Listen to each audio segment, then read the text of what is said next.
Yo, what's going on, everybody? Welcome to Arsenal 101. This is our end of the season awards. There's a lot of awards to go around today. Really proud of my team. And I've been hearing some rumblings in the forum of some people who aren't happy and some people who have been grading all kinds of crazy numbers, and everybody's entitled to their own grades. You know, we have to respect that, guys. But the one thing that I wanted to see, which was really special to me, is I wanted to see celebration. I talked about it all week because, you know, there was this thing in the fan base. Did we bottle it? Was it enough? And a couple of guys, you know, Robbie from AFTV, he's one of them. A couple of guys came out and said, what are you guys talking about? Like, nobody gave us a chance to even be anywhere near we was. And it's one of those things where if you give an inch, you want a mile, and then it just carries on. And yes, we led the league for 93% of the season, and it wasn't enough, guys. It wasn't enough. And that's all there is to it. It wasn't enough in the face of Manchester City having an absolutely remarkable season, which nobody has been able to get anywhere near, including us. And when you look at it within ourselves and what we've achieved, it was phenomenal. And the response inside the stadium, Gary, I'm telling you, I wish you was there, Gary. I wish you was there just to, you know, see Arteta grab the microphone, and we wouldn't even allow him to even speak because we wanted to show so much gratification for giving us so much entertainment, you know. Yeah, I've seen the clips. I've seen the clips of it. Absolutely phenomenal. So first of all, how are you, Gary? How's your week? And yeah, not too bad, mate. Not too bad. It's a bit of a slow week, obviously, with the old bank holiday. So I've only worked one day this week, so that's a touch. Nice. Plenty of rest. Excellent. So look, let's go, before we go through the awards, let's talk about the guys, which is you guys, the subscribers. Shout out to you guys, and a big thank you for me, first of all, because we wouldn't be here if it wasn't for you guys. And it's so special to my heart. We've just crossed 8,000 subscribers, but numbers mean nothing to me. Yeah, numbers really don't mean nothing to me, because what I am always interested in is how big we can, you know, grow the community as a whole. And that means everybody from the people who are messaging every day on the forum. And if you don't know where that is, the forum, the links are below in the comment section. And it's just a blessing. Every day I wake up and I open up the forum and I see the activity, and then I see the subscribers and the feedback I get from the YouTube channel as well. It's just worth doing because of you guys. You guys are lighting the fire, man. I only have the match. Yeah, I just have the matchstick. It's you guys that are lighting the fire. So I want to say thank you very much, guys, for your views, your opinions, sticking by my health. As you know, I've only got 70% lung capacity because of COVID, and it is a struggle for me every day. And I just want to thank you guys for putting up with me, really, because, you know, I haven't been the person that I've wanted to be. I used to make videos every day, and now I'm struggling. You know, I make 2 to 3 videos a week now because that's all my health would allow me to do. So I want to appreciate all of the support that you guys have given 101. And I just want to say thank you very much, including you as well, Gary, and all the guys and the panelists, everyone who's been able to come on here, show their thoughts and opinions. I want to thank you all very much.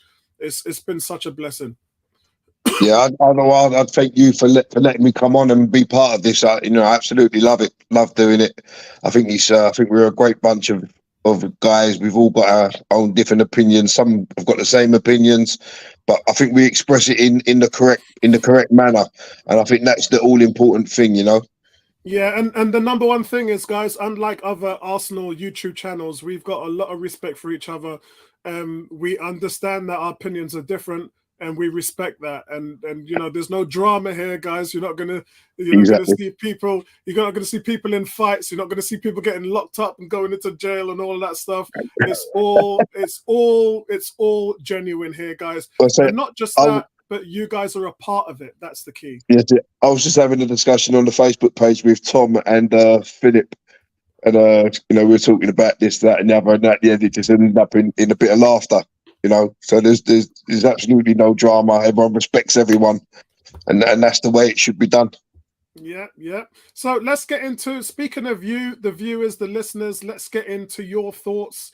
I've put a couple of things on the channel which I wanted to get your feedback in. First of all, let's go down here. It says, where is your head on the end of the season? 67% of you said we're proud of the growth that Arsenal have shown, and 33% of you saying we bottled it, end of. So make of that what you will. More people are happier in the season and felt that Arsenal has shown growth. That's a good thing to see. I'd have been really upset if it was the other way around. And then I said, which summer target are you the most excited about? 1% Mason Mount. 1%. I'm surprised he even got 1%. I'm not going to lie. 1%. That must have been Mason Mount's mum that has just ticked that. Because, oh my God. And then 44% of you said Declan Rice, 37 Caicedo, 14 Gundogan. And I know I said Gundogan, but you guys have corrected me. And 5% Moussa Diaby. So that's quite low, actually. And so, Gary, what's your thoughts on these two factors here? Where's your head at the end of the season? Do you think we bottled it, or are you proud of the growth? And then who would you like to see come in the summer? Taking on to the first point, I'm in the camp of it's kind of a 50-50 thing, really. I think I wouldn't say we bottled it. I just don't think there was enough change in the manager approach to some games. But I'm proud of the growth and I'm proud of where he's taken us at the same time. Does that make sense? Yeah, it makes sense. But because you have to sort of put in the mix of it that he is the youngest coach manager in the league. And some people don't like using the excuse of the inexperience. But the fact remains, it's the youngest team in the league along with Southampton, and they're gone. Southampton have been relegated. So now Arsenal is the de facto youngest team, and we've lost Xhaka, maybe not yet, but he might be going, which actually makes us even younger than the 22 years and 4 months, even though everybody would have grown a year.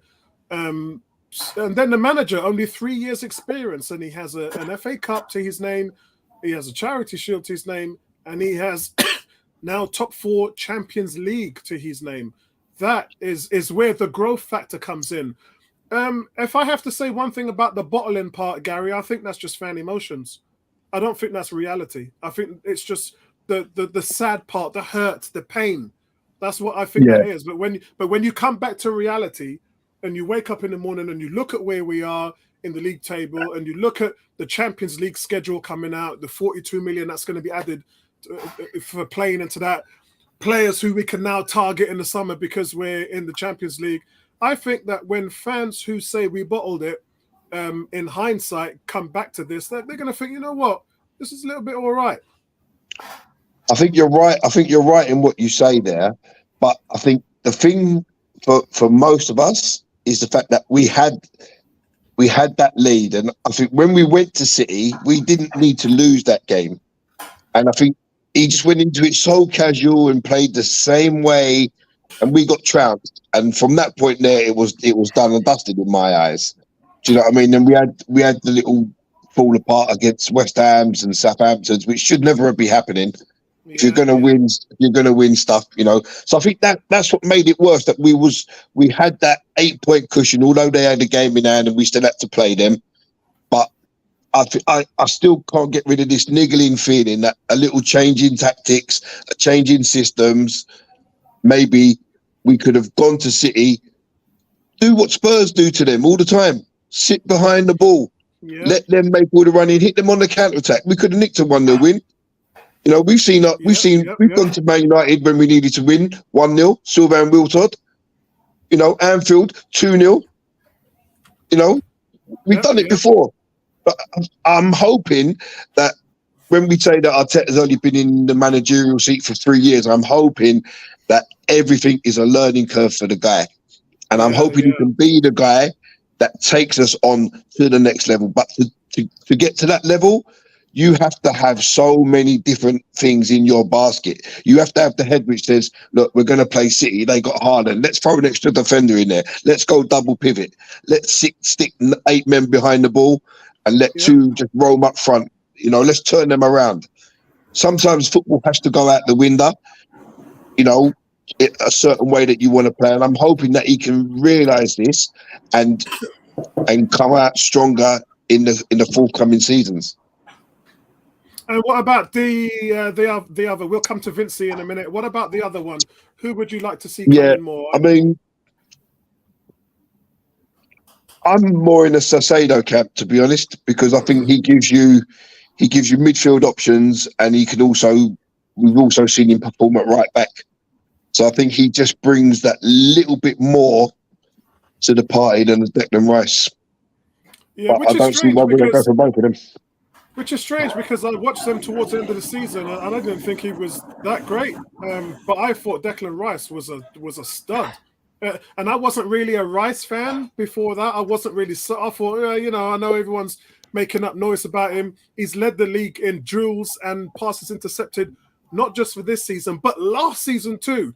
And he's England's #1 de facto best midfielder. There is not a single midfielder in the national team that comes anywhere close to him. So when I put all those factors together and I thought, yeah, all right then, go on then. I'll have him. He's a stud. I'll sip that Kool-Aid. I'll take some of that. And as I said to Vincent the other day, I'll pour some rum in that Kool-Aid as well, and I'll take it any which way you serve it. Vincent, welcome to you, man. I so appreciate everything you've done for the channel, for the community as a whole. People don't realize all the things that goes on behind the scenes. You know, all the help that Vincey, Nay, Michelle, you know, all the other guys do, Ebony, to keep the forum going. We had a 91% audit on Facebook a couple of weeks ago, which is, you know, in the upper echelon of channels. Channels are getting shut down as we speak. So it's really good to see that you guys are starting to behave yourself in the channel as well. And I don't get much reported at me by Facebook anymore. So I wanted to say thank you to Ebony and to Vincey as well. I've already said my thanks to Gary for all the help that you've given on the forum and on the YouTube channel. I just want to say you guys have been great. You guys have been amazing. So to both of you, we've got questions here from the forums, which is the polls that we've had on the channel. And it says, where's your head at the end of the season? 67% of people said proud of the growth that Arsenal has shown. 33% said we bottled it. And then which summer target are you the most excited about? Rice, Caicedo, Gundogan, and Diaby. So let's start with you, Vincey, since you've just come in. Let's see. I think this is a tough one. Because, you know, you guys know my thoughts on systems and how we play. I'm just not interested in names just being thrown about and then coming in and just losing the heads of what they did for their previous club, because I see the first 11 function in a certain way. It's whether these players can actually come in and improve on that first 11 and make it better, or they make coming on as a sub, as a functional, well-oiled unit that allows us to remain in the game or sometimes improve. And I think probably Caicedo's probably got the all-round game that probably, for me, on this list, has some interest for me. I mean, I like Mount as a player. I think I've heard the stats that you've given for Declan Rice, and, you know, with all due respect, being the best midfielder in England doesn't count for much at the end of the day when it comes in international levels, when England don't get over the hurdle. So when I see those stats and I'll put it into real life situations, he's plays blinding for West Ham and he's in the England team. But does he make the difference to the England team against his likewise counterparts, where he's dominating, and when England are struggling, he's stepping up and making a difference? And if I don't see that, I'm looking and thinking, okay, if he's not going to improve on those situations in an Arsenal team and the money that we're paying, I'm looking and thinking, why am I paying that money for all those stats? You're posing some very good questions because with his stats, he's definitely, if not the best midfielder in the league at what he does, then he's close to being one. And he's outgrown West Ham, so Arsenal is going to show where his levels really is if we manage to get him from Bayern Munich. And this is the thing. It's players. Listen, I've been a fan of Jude Bellingham for a while now because he's got his attributes that leads to. Do you know what? If you've got a young manager, if you've got a young team, you're going to get young studs that you're going to want for 10 years. And I mean 10 years across the board. And I look at, what they're going to do in injury and form, but 10 years of dedication to Arsenal, we can win a lot of things. So that's where my mindset is when I'm looking through the spine. And if you're central midfielder, if you're going to pay 80 to 100 mil on a player and that player cannot do that, not interested. Because for me, it's that money could be spent elsewhere. And that's why I love Jude Bellingham because, guys looked and saw in the World Cup, the guy didn't play that many games for England, but he ran the England midfield with the likes of the same Declan Rice that you're talking about. So that's what I'm talking about when you're going up against when we're going up against clubs like Man City and there's loads of back and forth about squad depth and so forth and spending money. It's not about spending money. It's about having the players and having a system and the ability. That's why I love young players. I look at the talent of young players and look and think, what they can do. How, if I was in that team, how would they play? How, when I played football, what I would do. So that's why I get so excited about young talent because all they need is coaching and management and they'll get there. So you get a nucleus of that. It's great. I'm not a fan of Gundogan because of his age, and I think Diaby is a very good. Diaby is a very dark horse of a target that if Arsenal do get him, he can actually because he scores.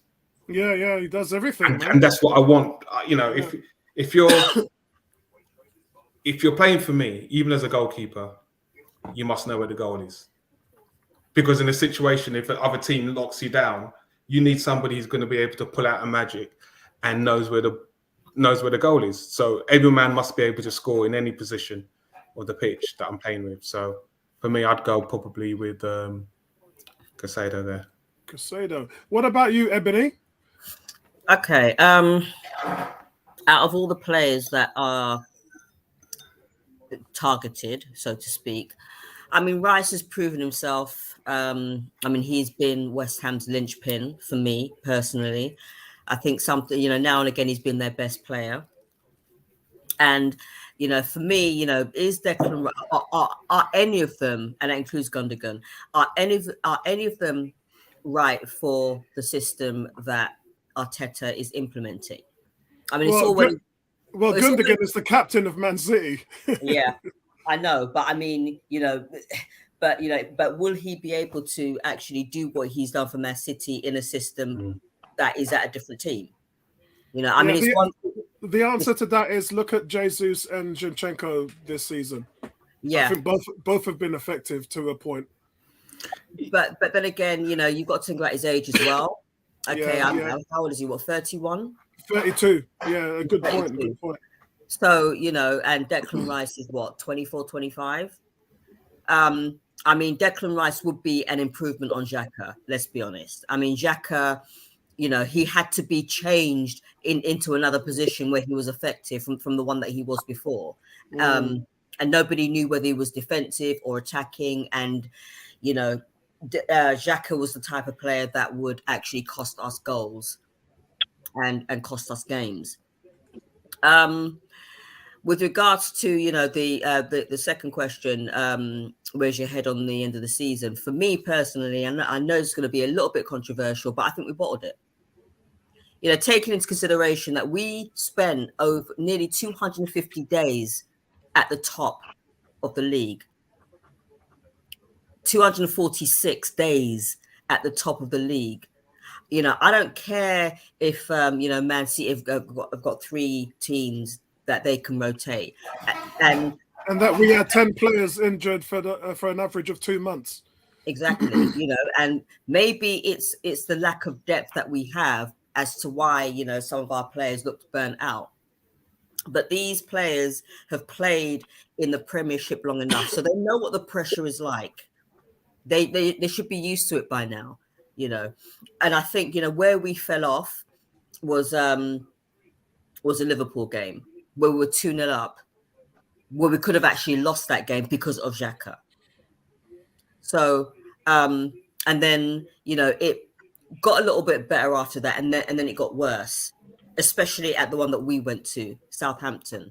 Yeah, that was the one that was like, what the on earth?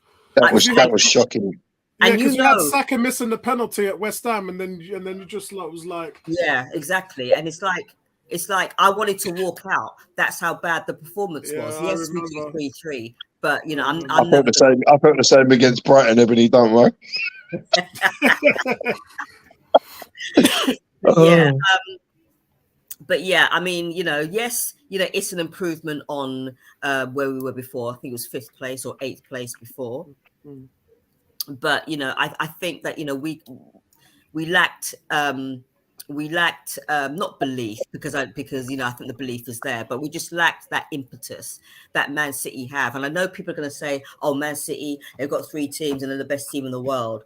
Well, they're not the best team in the world, but they're a very good team. However, you know, yes, it's an improvement on the position. Yes, it's an improvement on the games that we played. You know, we won against Newcastle. No, you know, very few teams win at Newcastle. We won at Tottenham. We hadn't won at White Hart Lane for years. yes, But you know, I think at the business end, we bottled it. Vincey. Sorry, I thought you finished that. Go on. But yeah, but with regards to back to the first question, you know, Declan Rice is the one that I've been watching the most, if I'm honest. Gundogan, I think he's too old, but you know, maybe he's got a couple of seasons left in him. You know, because I'm not somebody who, you know, oh, that player's 31, they're too old. You know, sometimes you need that experience in a team. Maybe that's something that we lack a little bit with regards to, you know, some of the older players. All right, they may be a little bit slow, and you know, they may have lost a yard or two. However, you know, you need that experience. Yeah, Jorginho. Yeah, agreed. Exactly. So yeah, Jorginho is a perfect example. But Mason Mount, I'm not feeling him too much. As for the rest, you know, can they fit a system? Who knows? Yep. So, Vincey. Yeah, could you just go back to that? So I didn't answer the second question. Which was? Do you think we bottled it? I think those both answers, and looking to see how the comments have been on the forum, I do think that is a true reflection of where Arsenal fans are. I think a lot of people want us to not say that we bottled it for the various reasons of there being a young squad. Arteta's building something. It's been a process. Yeah, we're in the Champions League, man. And he's had 3 years in the job. But I'm going to be real. When I look at football, I don't just look at it just as a fan. I look at it as when I played the game, being player manager, looking and thinking, actually being a manager, scouting, all these things. And the first, you want to start the way we started. You want to go through adversity when we lost to Manchester United and we bounced back. You want to have the opportunity where, you know what, you get to Christmas, you're top of the league. You want to get to the stage where, you know what, you've got points on the board and other teams are chasing you going into the World Cup. You want to get to the point where, you know what, you've had your main striker go out injured and your backup striker, Eddie Nketiah, has come in and done a number and he's still at the top. So we've done the things that you'd want any team to do, whether old or young, through the season. But we got to a point where some of the things that helped us to get there were our undoing at the business end, because at the end of the day, the season isn't all about getting to Christmas. It's about business.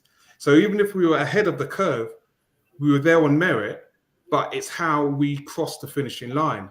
So, a lot of people talk about, the Liverpool game as a pivotal point, but I do believe we bottled a very prime position that we're in. I think those players who have that fighting desire know it burns within them, and I think it's okay to say it burns the position that we were in, that we didn't take it. I believe Xhaka, he's moving on. He's going to look and think, you know what? That was my one chance. That was my one chance. And it's not about the squad being young. You've got to be recognized. These guys are professional athletes in a position to want to achieve something that they've dreamed their life for. They put themselves in the situation. And I personally don't think things were managed well in that period. Yes, we have injuries. Yes, we have loss of form, but we have 5 subs. Okay, I'm getting very tired of Arsenal fans turning around and saying, "But Arteta's inexperienced." And we have 5 subs. We have 5 names on that sheet, and there's situations in games where players can be rotated. Those are the things that are contributing factors as to why we were struggling towards the end of the season, because things weren't rotated. And I'm just going to say, agree. And I do agree that, but you've just missed out the one biggest intangible, which is Manchester City. No. Manchester City are just a team. Seriously, this is what I'm talking about. A team. They are a team that are very good, yeah. But trust me, I've gone up against teams that's very good as a player. I'm not scared of them. I relish those opportunities. So as a fan, I'm looking and I'm thinking, do you know what? If any of my Arsenal mans then that wear the shirt go up and they have that fighting desire inside them, when they cross that line, then they're going to look at Manchester United, Manchester City, and say, do you know what? Last season, we gave them a run for their money, okay? And through to 2 mistakes from Gabriel and penalty Xhaka. with Xhaka, we could have won the game. Look at those performances.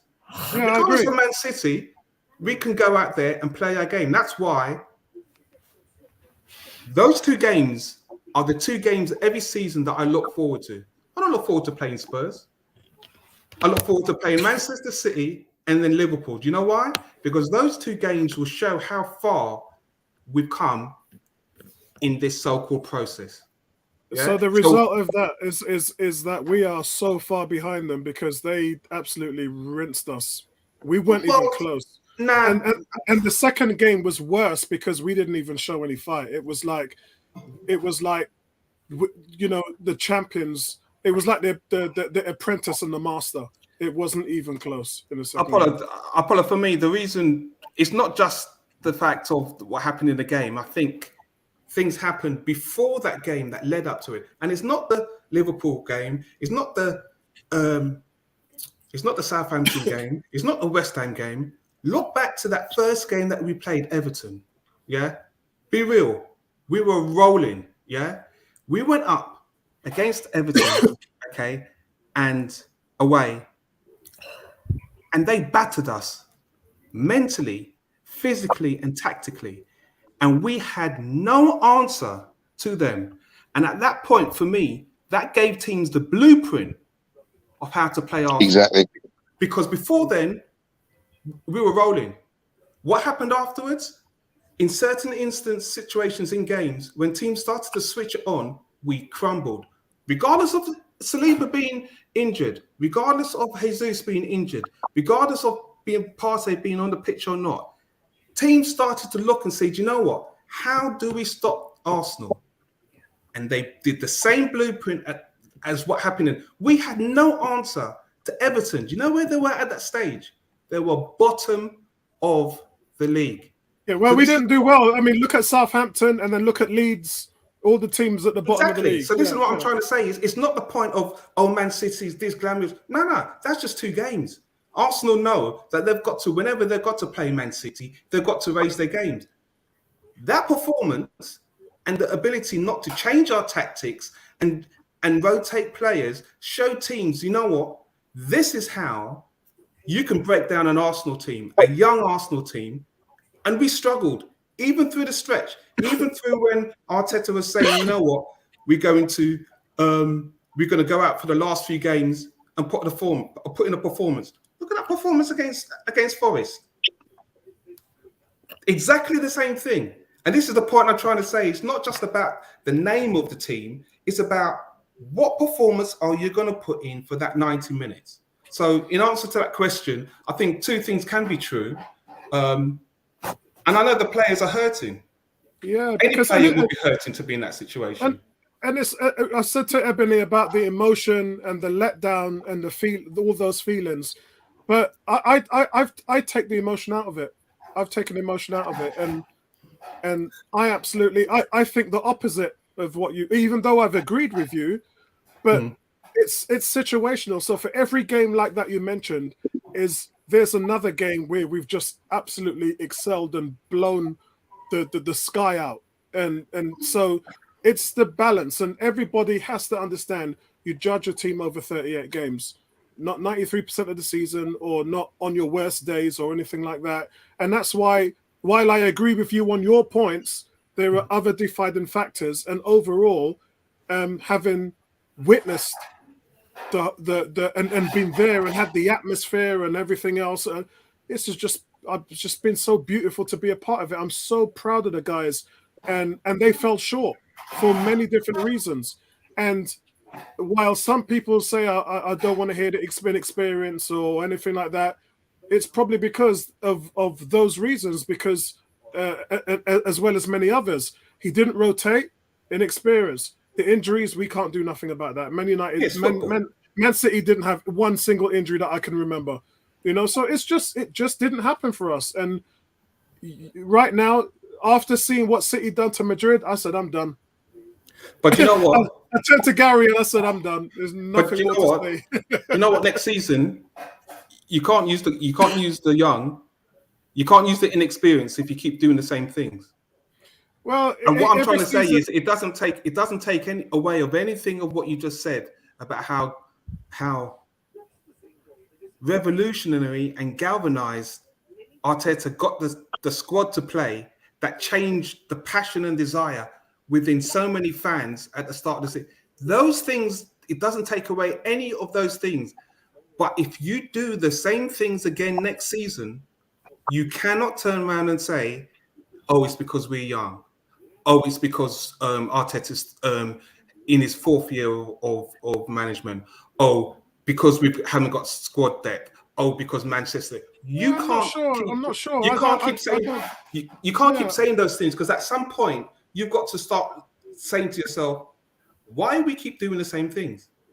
Yeah, and that's where I'm having a problem with. I don't know why I wouldn't say that, because we would still have the most inexperienced manager. We'd still have the youngest team in the league. So if we keep making mistakes, it's because of those reasons. So I don't know why I wouldn't stop saying that, when those are the things that are kind of holding you back. So you don't think because it... So you don't you don't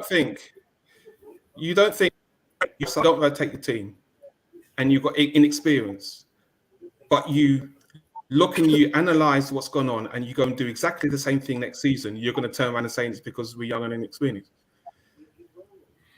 No, I don't think that, because I think the answer lies in what was the main difference between this season and the season before that. The season before that, again, we were playing a single pivot, so Arteta had changed the system to make the team more viable. You brought in experienced players. You added Zinchenko, Jesus. You were allowed to play an inverted left back, which is the way he wants to play. And so slowly, incrementally, things are changing for the better. It doesn't make it perfect, but it just means that you're on your journey. And Arteta in the stadium said one key thing on Sunday, and he said, "I'm so happy that you guys are all here to see us go through our journey." That hit home so hard because that's exactly what it is. It's a journey for these guys. It's a journey for him because he's still learning. It's a journey for the team because they're still growing in the system. This isn't the end of what we've seen. This is just the beginning. And that's why it's so beautiful to see that journey. It's not winning the title that counts at the end of the day. It's enjoying the journey. It's enjoying the ride. And then that leads to you winning the title because it shows growth. If we've seen so many teams, Liverpool, Chelsea, we've seen so many teams going backwards. It's a blessing to see where you are because this league just shows you how, it just shows you that you can have one bad day and be a Liverpool, like one of the best teams in the league. And if you take it for granted, we should be doing this. We are the best. We should be finishing first or second. We should be winning this title or this cup. And then right underneath your feet, bang, it's gone. So my view is obviously slightly different to yours and Ebony's because of that gratitude. I'm grateful for this. I'm so happy to be a part of it. And I can't wait to see what's next. I'm excited. I'm more excited. As I said, it doesn't take anything away. Those two answers, things can be true. And it doesn't take anything away of the strides that the club and players have made this season. It doesn't. And sorry, I have to say sorry to the guys in the chat. I haven't forgot about you. We're going to get on with it as soon as we can. You finished, Vincey? Yeah, go for it. Right, so I asked everybody to grade the season. We had 7% said it was a perfect season. We had 43% give it 9 out of 10, said more than what I expected, and I think that's probably where I lie. 21% said 8 out of 10, a very good season. 7% said it was okay, but I wanted more. That was 19%. And then 10% said we bottled it, 5 or 6 out of 10. I think I saw Bobby Jones's comment where he gave it a 5.5 out of 10. And the other one was, which player would you like to see? Yeah, don't worry about that. We was talking about academy players. Right, so guys, we are all here to talk about the player ratings for this season. We'll go through different by section. Let me talk to the guys in the chat first and shout out everybody. Really good to have you guys there. This is probably Mark. It says, yeah, putting up with you was the real struggle. Thanks a lot for that, Mark. They said, yeah, what Gary said. And then he says, I love to see an age breakdown of the proud or bottled it in discussion of lines. It seems as though older fans are dead happy and younger fans feel as though we bottled it. That's quite a thing, especially on Twitter. It says, I think we ran out of steam with a young and limited squad compared to City. Yeah, most definitely. And then obviously we didn't have the 115 charges of breaking the rules that City had. Maybe if we had that would have given us an advantage as well. Cam says, thanks Apollo and Tony for the season. 101 is still the top Arsenal channel. G says, so I saw this being a lot of debate in numerous threads about our expectations going forward as a club. I thought it would be interesting to see what the general view is going forward. We already covered that. Then he talks to Mark and saying, consolidating top 4 for me. Man City are currently miles ahead of everyone in the world. They won't be caught napping again like this was a season bedding in changes of the system. Cam says, my concern is, despite being a former player and relying on his time in Saka, Eric Smith Rowe, Eddie and Reece to varying degrees. Arteta, he calls them Tets. Arteta, thank God it's Tets and not the other word with the I in the middle. Arteta seems to be less interested than I would hope for in blooding in new talent. Yeah, I'm not sure because it's hard to say that and then them being the youngest team in the league. That makes sense, bro. And then you got to think about he's offered Reece Nelson a new contract 3 times. And, he's given Martinelli and Saka the chance to thrive, both 21 years old. So I'm not sure if I agree with that, bro. the Charlie Patino thing is beyond his, he can control. So Control. yeah. So I wouldn't really say anything. Yeah, it's strange. Kurt said, "Shout out! It was great meeting the African Guna on Sunday. He loved it, mate. He's just absolutely blown away by the experience." And he said you was such a polite, well-mannered guy as well. Boy, Kurt, look at you. You that. And then he said, kudos to the channel personal. Thank you kindly for the season online. No problem. It is a pleasure for us to do it, bro. And Kurt said before, really hope that we get Rice, but for me, Caicedo would be my first choice out of the two. 1-1 in the Europa Cup final. Right, I'm not even following that. Vincey, are you following that at the moment? Gary, are you watching that? Nah, got no interest in it. I need to put my BT Whilst Sports. If it's not Arsenal, I ain't interested. Cam says, I want a title, but voted long term for the process because that's the only way we're likely to get there. We're rich, but not rich enough to just buy any player we want and change managers every 18 months. Good shout. And Kurt agrees. 101 best channel. Only other Arsenal channel I watch is Charles Watts. Charles is very good. Yeah, correspondent from Gold. Believe this is Mark. Yes, it is. Shout out to Pengi in the house. Says same for me. All I wanted this year was to get in the top 4 and to see progress. That means we can attract higher level players. Yeah, and it'll be there for the same for me next season. Consolidating, especially with a challenge that will come from Man United, Newcastle, and others.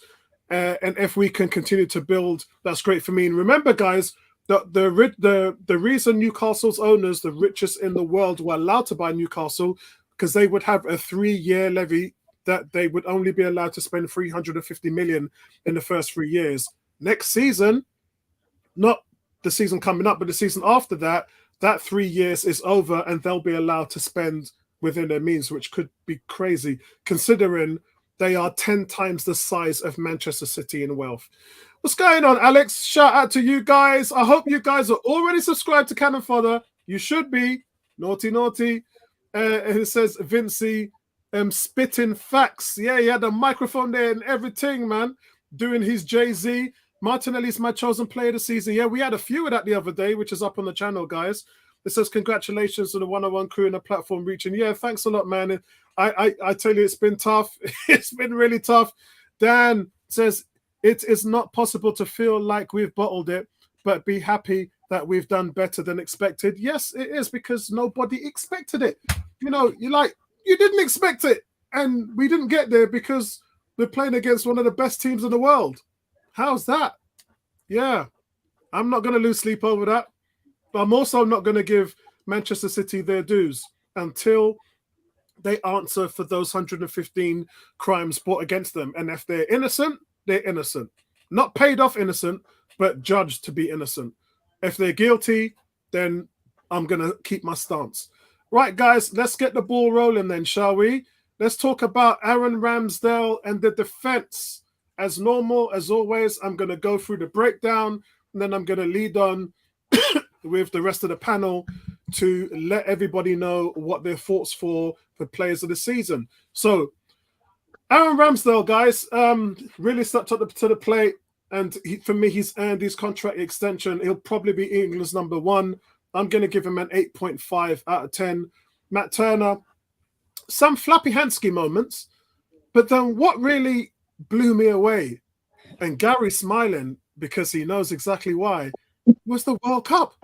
When I saw the World Cup, I was like, holy crap, this guy's a really good goalkeeper.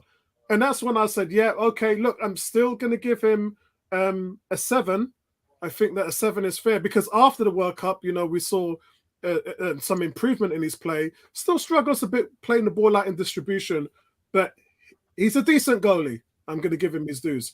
Ben White, I'm going to give an 8. After last season's fantastic display at centre-back, guys, he was really good at centre-back. The transition to right-back has kind of been surprising to me, how fast he's adapted to the role. Shows quality in defence, and I think he's improving on the attacking side every week.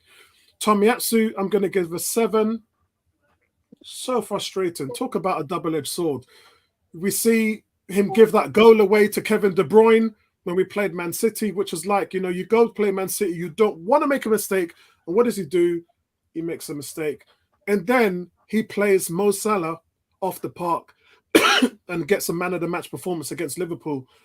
Then he's just hampered by injuries, yada, yada, yada. But look, he's demonstrated to Arteta that he's a situational player and has massive versatility. He can play all across that front line.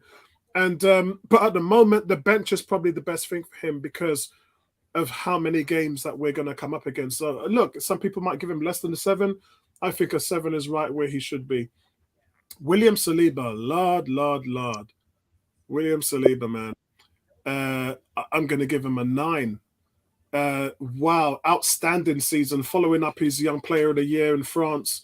And he was the key to Arsenal's ability to push higher up the pitch with his pace, defend the long balls. It's crazy. You got a 6'4" guy with the strength, the speed, and the versatility of him, and one-on-one defending as well. He's also good on the ball, playing out of the back as well. So, many are already saying that he's the best centre-back in the league. He's on every single publication's Premier League first 11. And man, I just hope that they come to an understanding of his contract. You guys already heard the news. Arsenal offered him 120 grand. He wants 200,000 a week. So yeah, they're going to have to do something. Otherwise, they're going to lose him. And that's the fact. Rob Holding, some solid performances, but he could not back it up in big games. And yeah, he was dropped. And then that's the end of we saw of him. So I'm going to give him a 5. As you guys know, I'm a big Rob Holding fan. Shout out to his agent as well, who watches the show. Gabriel, I'm going to give him an 8, guys. Overall solid and really ever dropped off in form. He was in BBC's and Sky's first 11 halfway through the season at Christmas. And yeah, I just thought that he was an absolute solid player throughout the season. So shout out to him, man. He fully earned his contract extension, though. That goes without saying. Everyone's talking about all the other guys signing contracts, but he was the first one to sign the extension, and he deserved it. So I'm going to give him an 8. Jakub Kivior, 7.5, guys. I've given him an 8 down there, but for some reason, yeah, you know what? Let's give him an 8. Because when he got his chance, he's been absolutely solid and he's coped well with everything thrown at him. And if Arsenal are going to do both the Champions League and the league, a combination of all those games played, they're going to need players who perform at a high level. And we know he can do that. So, yeah, I'm going to give him a solid 8. Kieran Tierney, I'm going to give a 6. He was one of Arsenal's most important players last season and then got injured. He then got injured again this season. But look, Arteta's evolved in that position to the inverted left back, and that's what's put Tierney on the bench. A lot of people are saying no, play him because he's a natural left back. Arteta don't want to play with a natural left back. He's even gone behind Tomiyasu and Kivior. Both of them are preferred to him now. In my opinion, he's probably gone this summer. I liked him as a left back. But in the big games against Mo Salah, Mahrez, and he just got torched. And so I always felt, even though he was solid for us, he wasn't elite. And I think that's the reason why I won't lose any sleep if he goes. Because, I loved his grit, I loved his guts, and I love the fight in him. But he didn't have the ability to, to take those big-time players out of a game, like what we saw Tomiyasu do. Come up in. Right, Gary, you're up.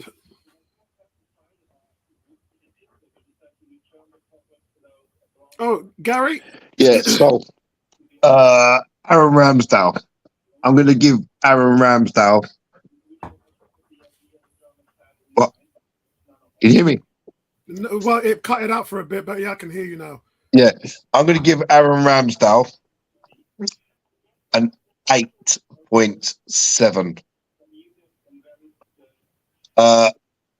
I'm laughing because Vincent used to do those 0.6, 0.3, 0.1.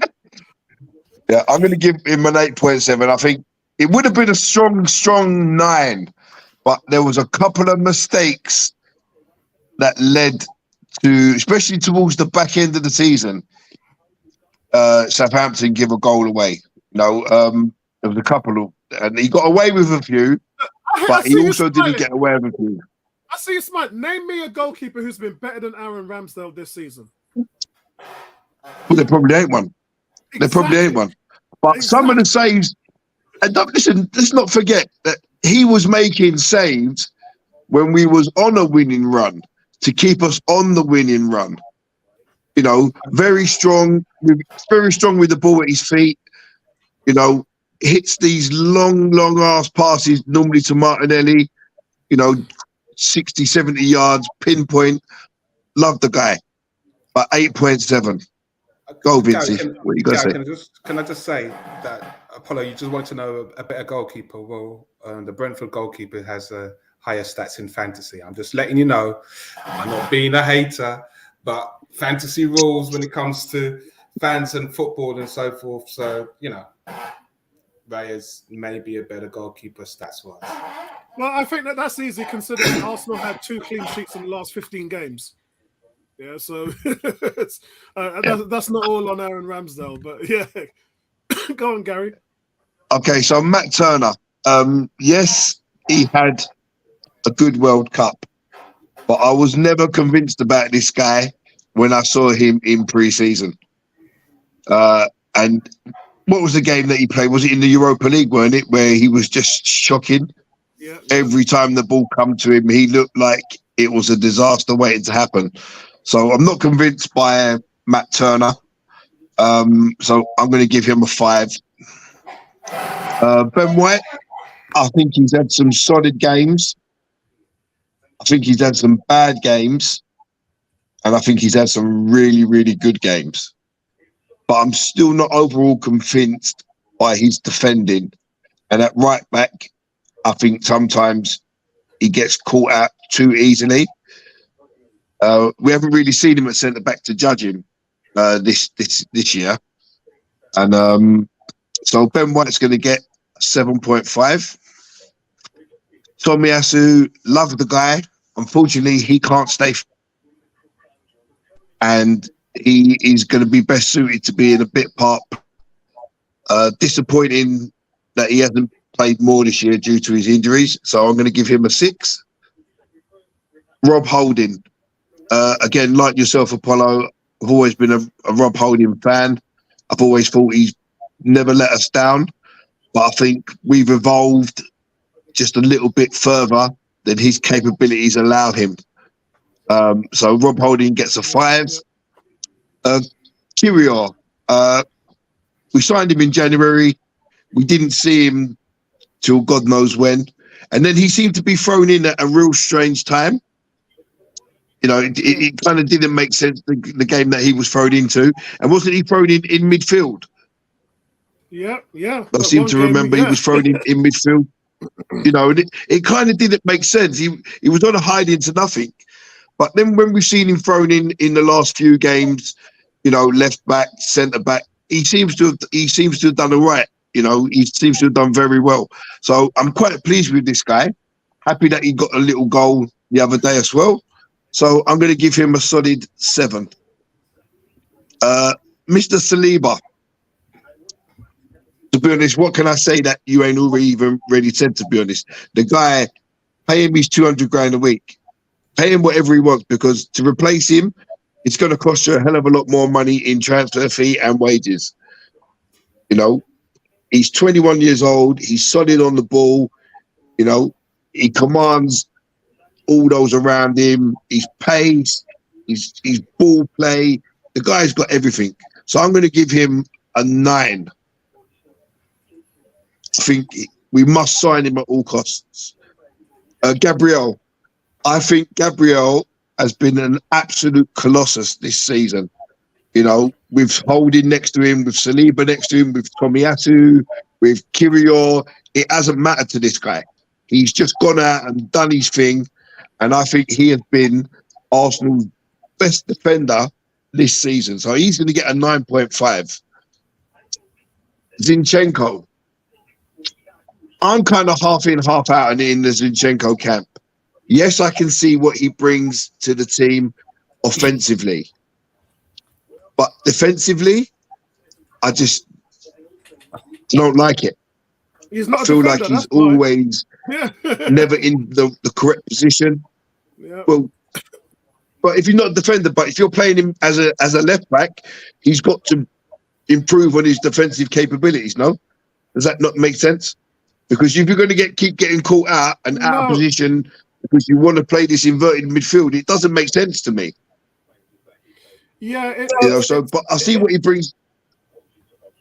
Yeah, it Sorry, makes go on. sense. It makes sense to me because the ideal behind that is how great Gabriel has been, because Gabriel essentially has to play two positions when Zinchenko moves up the field. So, and this is the reason why Gabriel gets an 8. He's held in high esteem, in my opinion, in your opinion, and it's because he's essentially covering for Zinchenko. So, and Gabriel's been absolutely fantastic doing that. And I think that the team has to get better doing that as they go forward. Because look, guys, inverted left back is on the menu. It ain't going away. This is how we play now. So the only thing that's going to help that is the double pivot. If we move to 2 guys in there, if a Declan Rice comes in, we saw Thomas Partey play inverted left back. And he was phenomenal against Wolves. He was brilliant. So there's going to have to be a workaround. Maybe Arteta is experimenting with a few things here. Yeah. Well, I'm going to give Zinchenko an 8 anyway. Tierney, I think he should have had a bit more game time.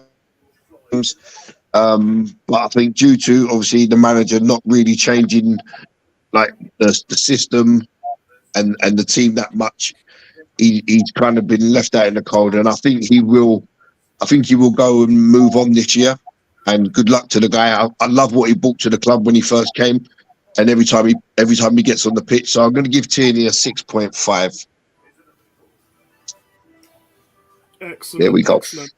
So let's let Vincey go, and then Ebony can go afterwards. Vincey, what's your ratings on the defense?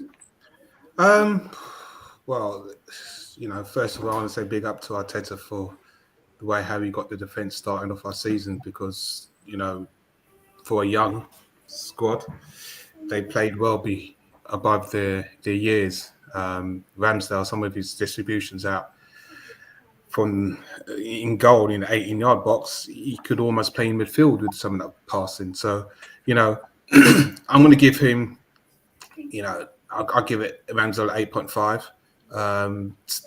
Turner, again, for the World Cup, he had a great World Cup. Unfortunately for us, he didn't have enough games in the cup competitions to really cement himself and to show us what he can do for club as opposed to country. So, yeah, I agree with your rating of 7 there. Ben White, I hear you talk, Apollo, about his performance last season. And when you consider what he's had to do to get in the team and the preseason that he had, most of us didn't expect him to play right back, and to play right back for pretty much most of the season. I think Ben White, yes, he's had some challenging situations, but I think he's had a phenomenal season again. And you think at 50 mil that we've got him, okay, he's shown some versatility. And yes, he does get exposed at times, but I'd give Ben White at 8.5. I think he's really, it's been tough because teams have got at us at various different points this year, and he's kind of held his own. Yeah, it's the first year he's played right back. Yeah, so I'd give Ben White 8.5. Tomiyasu, I think because of the way Arteta wants to play, and yes, Tomiyasu's had injuries, it's been a little bit frustrating for me because I would have liked to have seen him kick on a bit more this season. When he went on playing on left back, he was just phenomenal. And you stop and you think, okay, this guy can, again, this is Arteta having to switch him but keep the same formation. And then we don't see what he did in his first season at right back. So, yeah, I'd probably say Tomiyasu's a 7. I just hope next season his injuries behind him and he gets some game time, because even he can alternate with Ben White.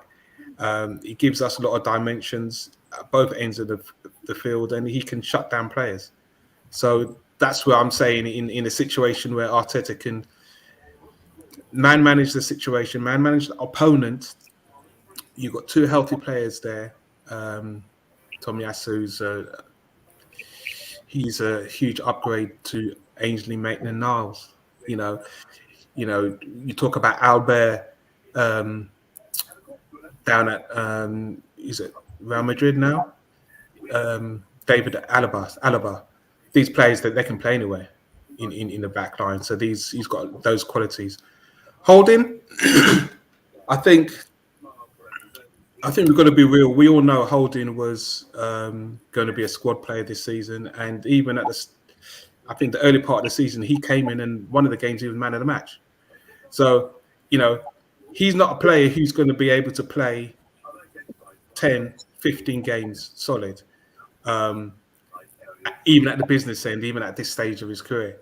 And I think the lack of rotation in that situation, I think he was exposed. So I'd probably give him a 7. I'm not going to put him so low down, because you have to expect what you're going to expect from certain players, and if they over exceed that, then you go above that. But I think he's been put in some situations where he's performed well, but again, some of the times our setup didn't help him. Kirill, I'd probably give a 7 as well. This is a guy where in January we bought a defender. And look at our situation of that happened when we had players out, and he was sitting on the bench, wasn't used. Again, this is my point. What we do in transfer windows when we're purchasing players, are they purchasing for now, or we're purchasing them for the future? Are we going to play them? We're going to play them in the system, or we're going to rotate the system? And I'm glad that fans have got to see, well, actually, you know what? This is a defender who, given a situation, can actually perform. That's what you want as a football player. That's what you want as a fan. More of that, please, Arteta, because if you're going to buy these players and not play them, you're wasting money. I'm being 100% real. You're wasting money. And we want to see our recruits get on the pitch and help the team. So I'll give Kirill an 8 for his performances in those tough games, because those are some hell of a lot tough games that he came on and did those performances, and kind of gave us a little bit of hope towards the end in those performances. On to my man Saliba. Now, I'm going to keep this 100. About 2% of fans probably wanted Saliba to start this season. Most fans said, he'll be behind Ben White. I remember even on the channel, I mentioned and I said, Saliba is going to be, can be, and has the attributes to be better than Virgil van Dijk. Apollo, yourself and Stan turned around and said, you got to be careful about making these comments because you could look foolish. Okay. Yeah, you did say now that. I'm being 100% real when I look at players and I say, this guy last season, and there's no disrespect, I believe he had a better season last season than he had this season. A better season last season away from Arsenal than he had this season.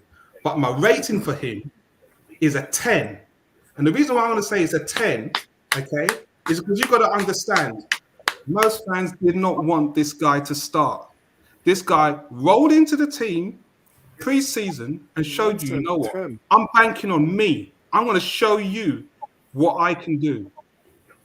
Now, most fans are crying because you know what, Saliba was injured and the team's fallen away. So I don't understand how you can't give this guy, who wasn't expected to start in the defense, who has done so much in the defense to solidify a partnership with Gabriel and push Ben White out to the right-hand side. And this guy sat down in the whole World Cup, didn't play, but got injured and did what he did for us. I'm giving Saliba a 10. And when it comes to his contract, this highlights for me again my concern about my club. You don't go and approach a player like Saliba with that foolishness.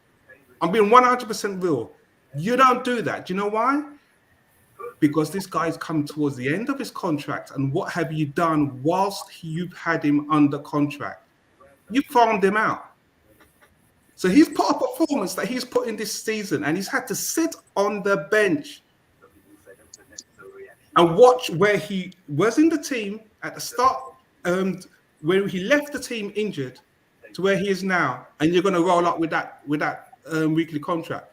We got to fix up and be real, because you know what? Yeah, it's bad form, man. It's bad form. All right, okay, but let's state the accuracy here. It's not Arteta's job to offer him contracts. It's Richard Garlick. And doing Richard Garlick make that decision. As I said to you, Arsenal Football Club, with this player, I don't believe they really understood the quality of what they have.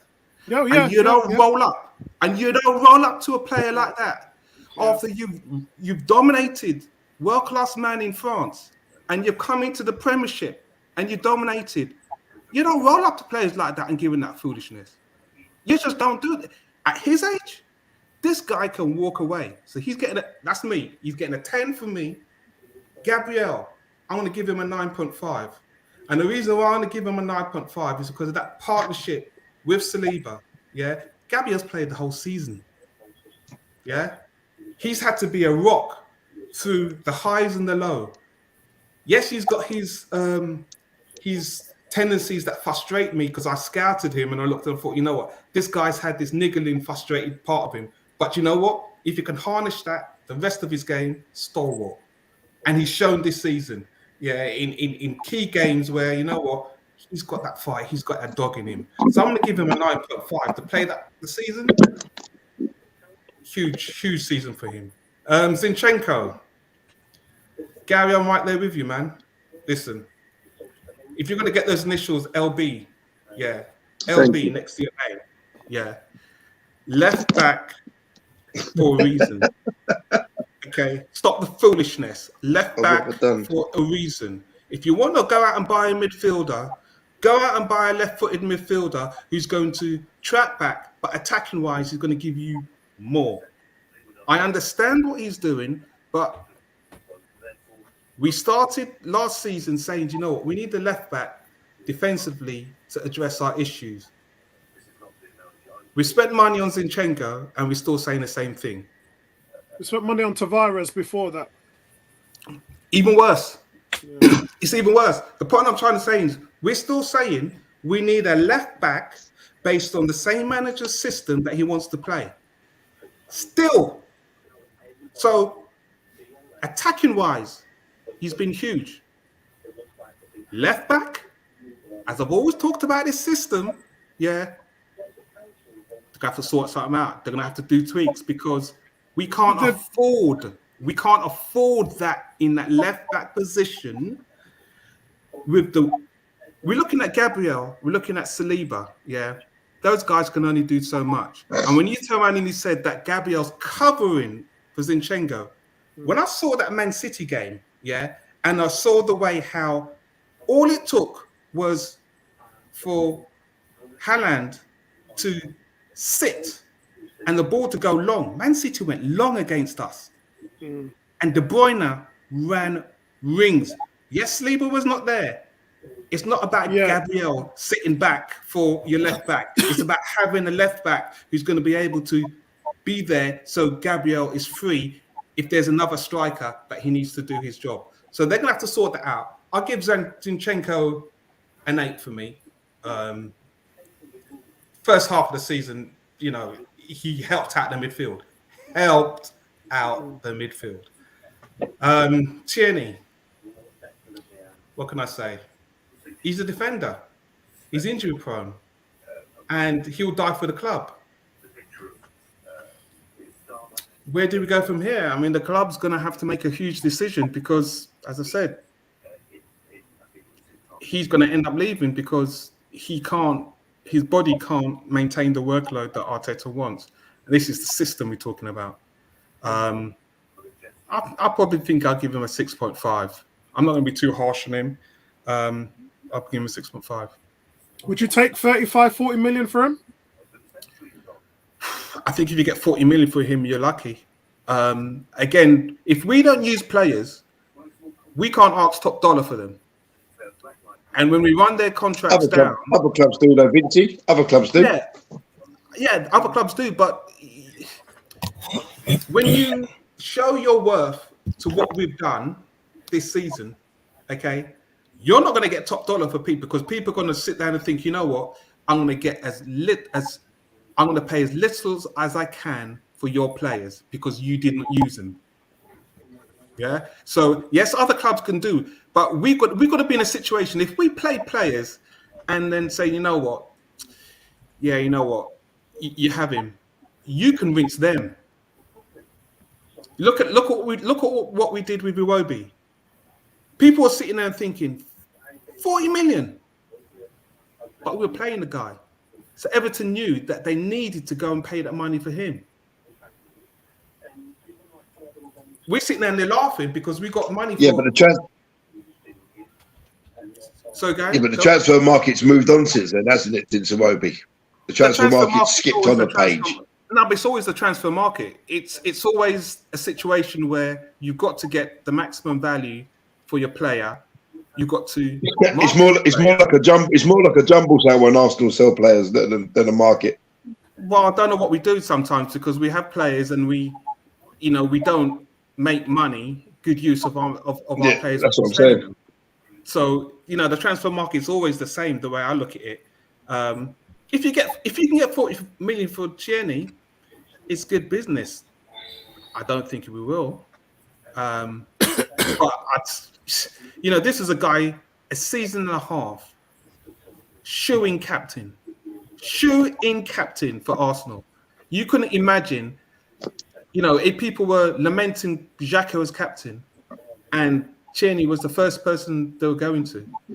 It's funny you say that because I've always made a point on the channel to talk about how Arteta wants to play. We've seen the way he likes to set his team up. We've seen the tactics, the inverted left back, and everything else. It's been in his mind all this time that we're moving to this system. So when he looked at Tierney, and I've said this to Tony many times, he didn't buy Tierney. If he had the choice, he would have never bought Kieran Tierney because the style and the way he plays and the system doesn't permit a player like him. So when you say captain and all of that stuff, I think back and I think about Arteta sitting at home, going through his paperwork, looking through his videos, his files, studying the players, watching them. And it's like there was never any chance of that happening because he just wasn't. Yeah, sorry, go on. And this is why in what you just said, it makes sense. And this is why my concern is I don't think Arteta would have bought Saliba. 100%. I don't think he would have. And this is the problem.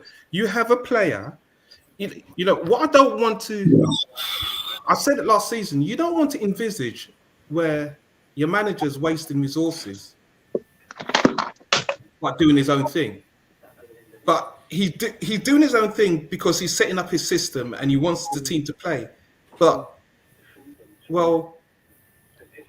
you don't want to see Pepe's gone. Yeah, Arsenal lost money on Pepe. Yeah, let's be real. Yeah, but he's a talent. Put him in the right team, he's a talent. Saliba, if this guy walks away because he wasn't a player that Arteta bought, the point I'm trying to say is you've got talent, you've got to be able to work that talent within your team. And Tierney can do a job. He's shown that he's done a job. Even if he's not the end product, if your player that you've gone out and you spent the money on Zinchenko was doing some of the things that he was doing from a defensive perspective, and those things were costing us, and Tierney's still on the bench, when you're going for the league, that's where fans are turning around and saying, do you know what?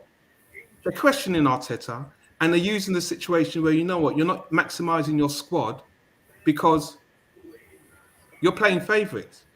Because the same players you've gone out and bought are making mistakes, and you've got a dependable person who just needs to do a job at Liverpool just needs to do his job.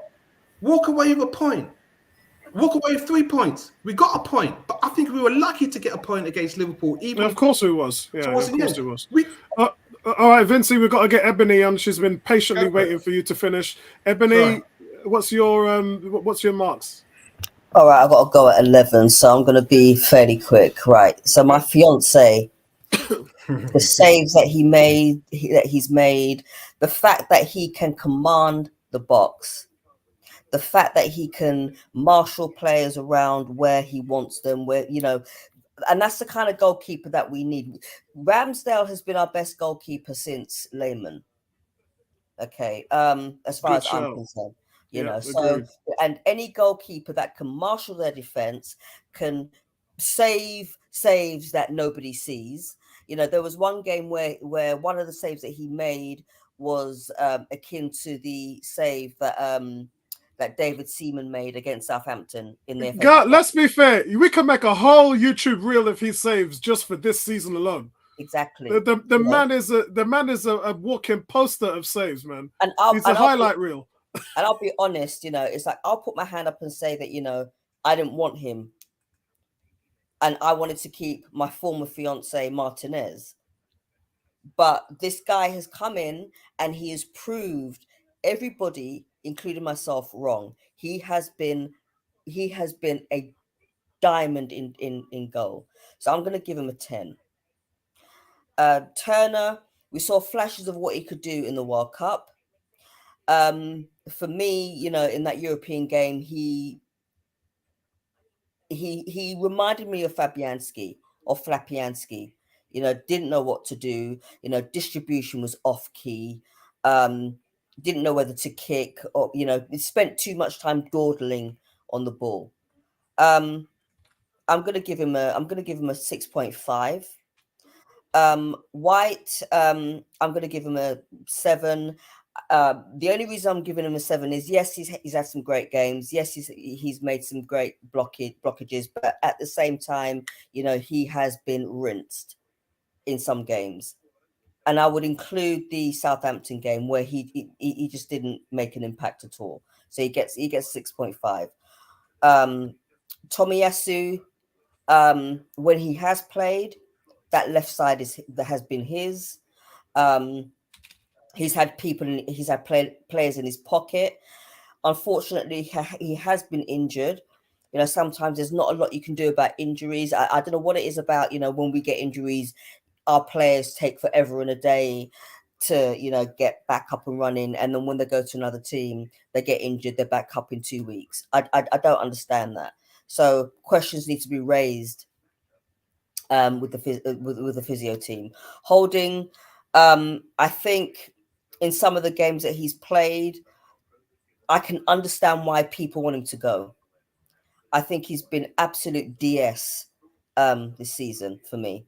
Yes, there's been a couple of games where, you know, he's been man of the match, but for the most part, and I don't know what happens in training. All right, he's not been starting, but at the same time, you know, what do they do in training?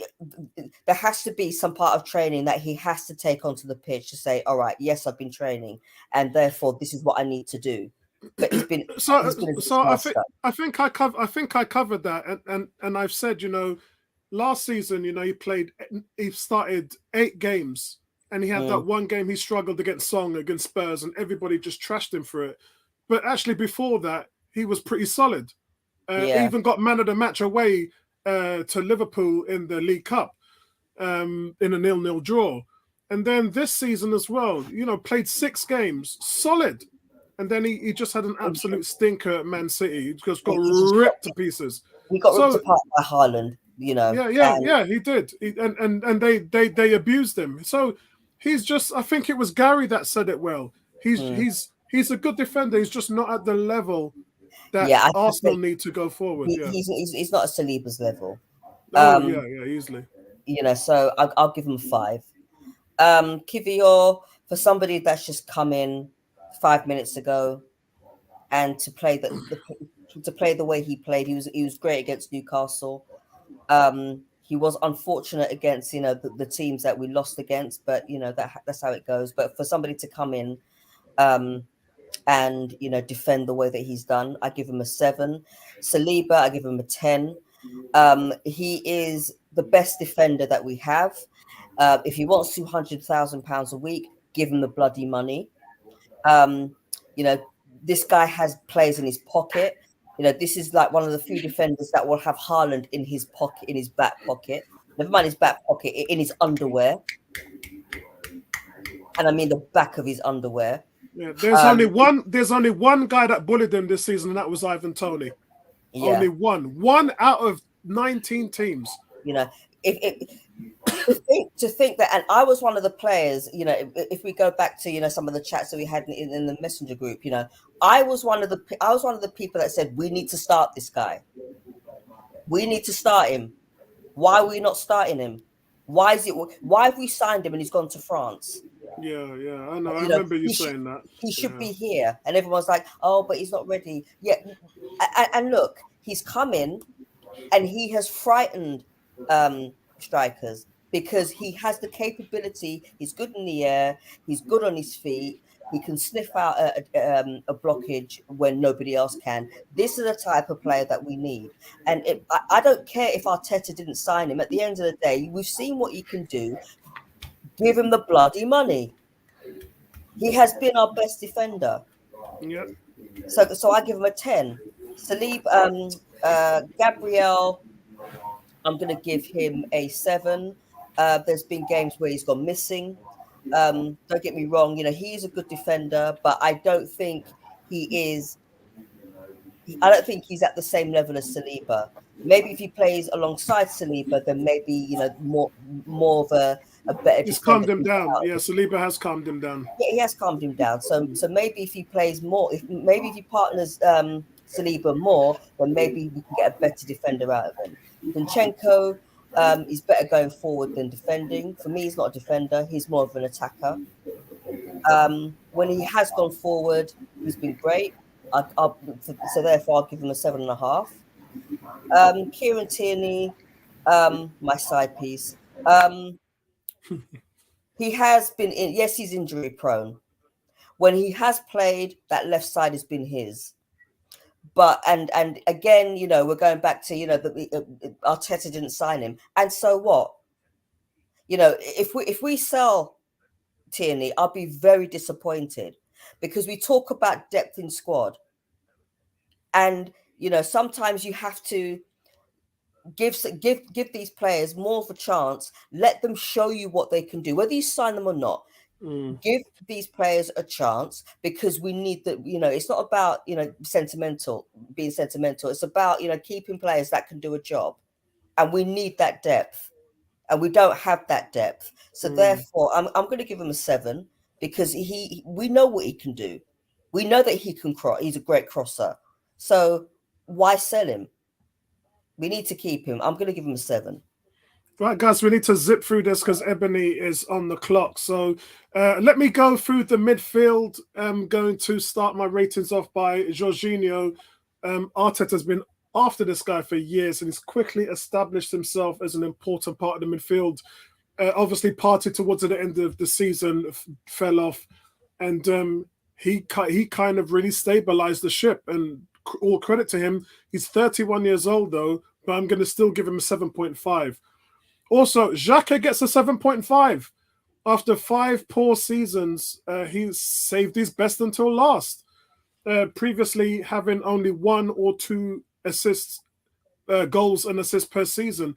He's finished the season with 7 goals and 7 assists to his name. Now, granted, in the mix of things, taking my Arsenal rosy specs off, that's actually quite an average performance for someone in his position. But for Xhaka, who never got anywhere near those stats, that's an exceptional season for him. However, I think that we know the fact that these stats are pretty average over the span of 38 games. We know we can do better in that position, and we will.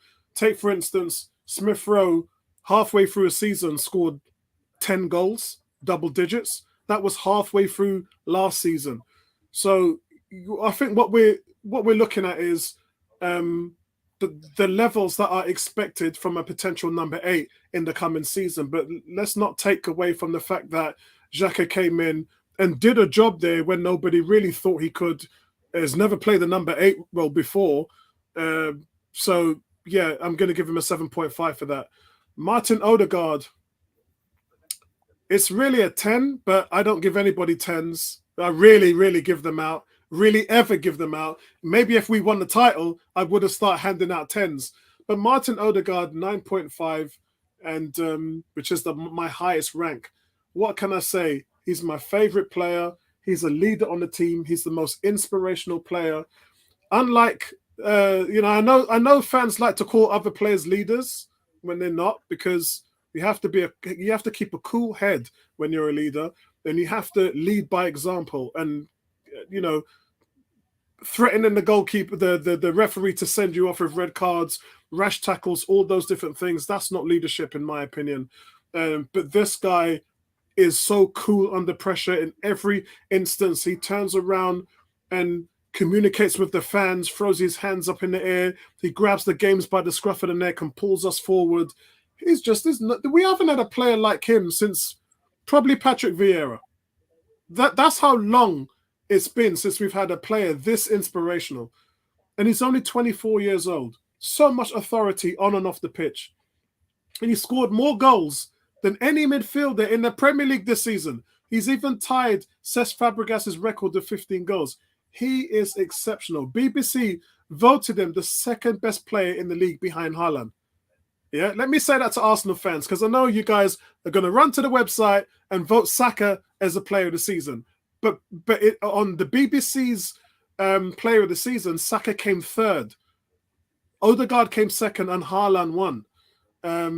So, yeah, just absolutely an exceptional, brilliant. Never, ever, even in my wildest dreams, thought that we could have a captain that's this good. Thomas Partey. Now, I've long said he's the best player on the team. And for 30 games, he was exactly that. All season long, he was being compared to Rodri and Casemiro as the best 3 DMs in the league. He dropped off. Mind you, Casemiro dropped off as well. Not a lot of people are talking about that. But he dropped off. But he's still a key player for Arsenal.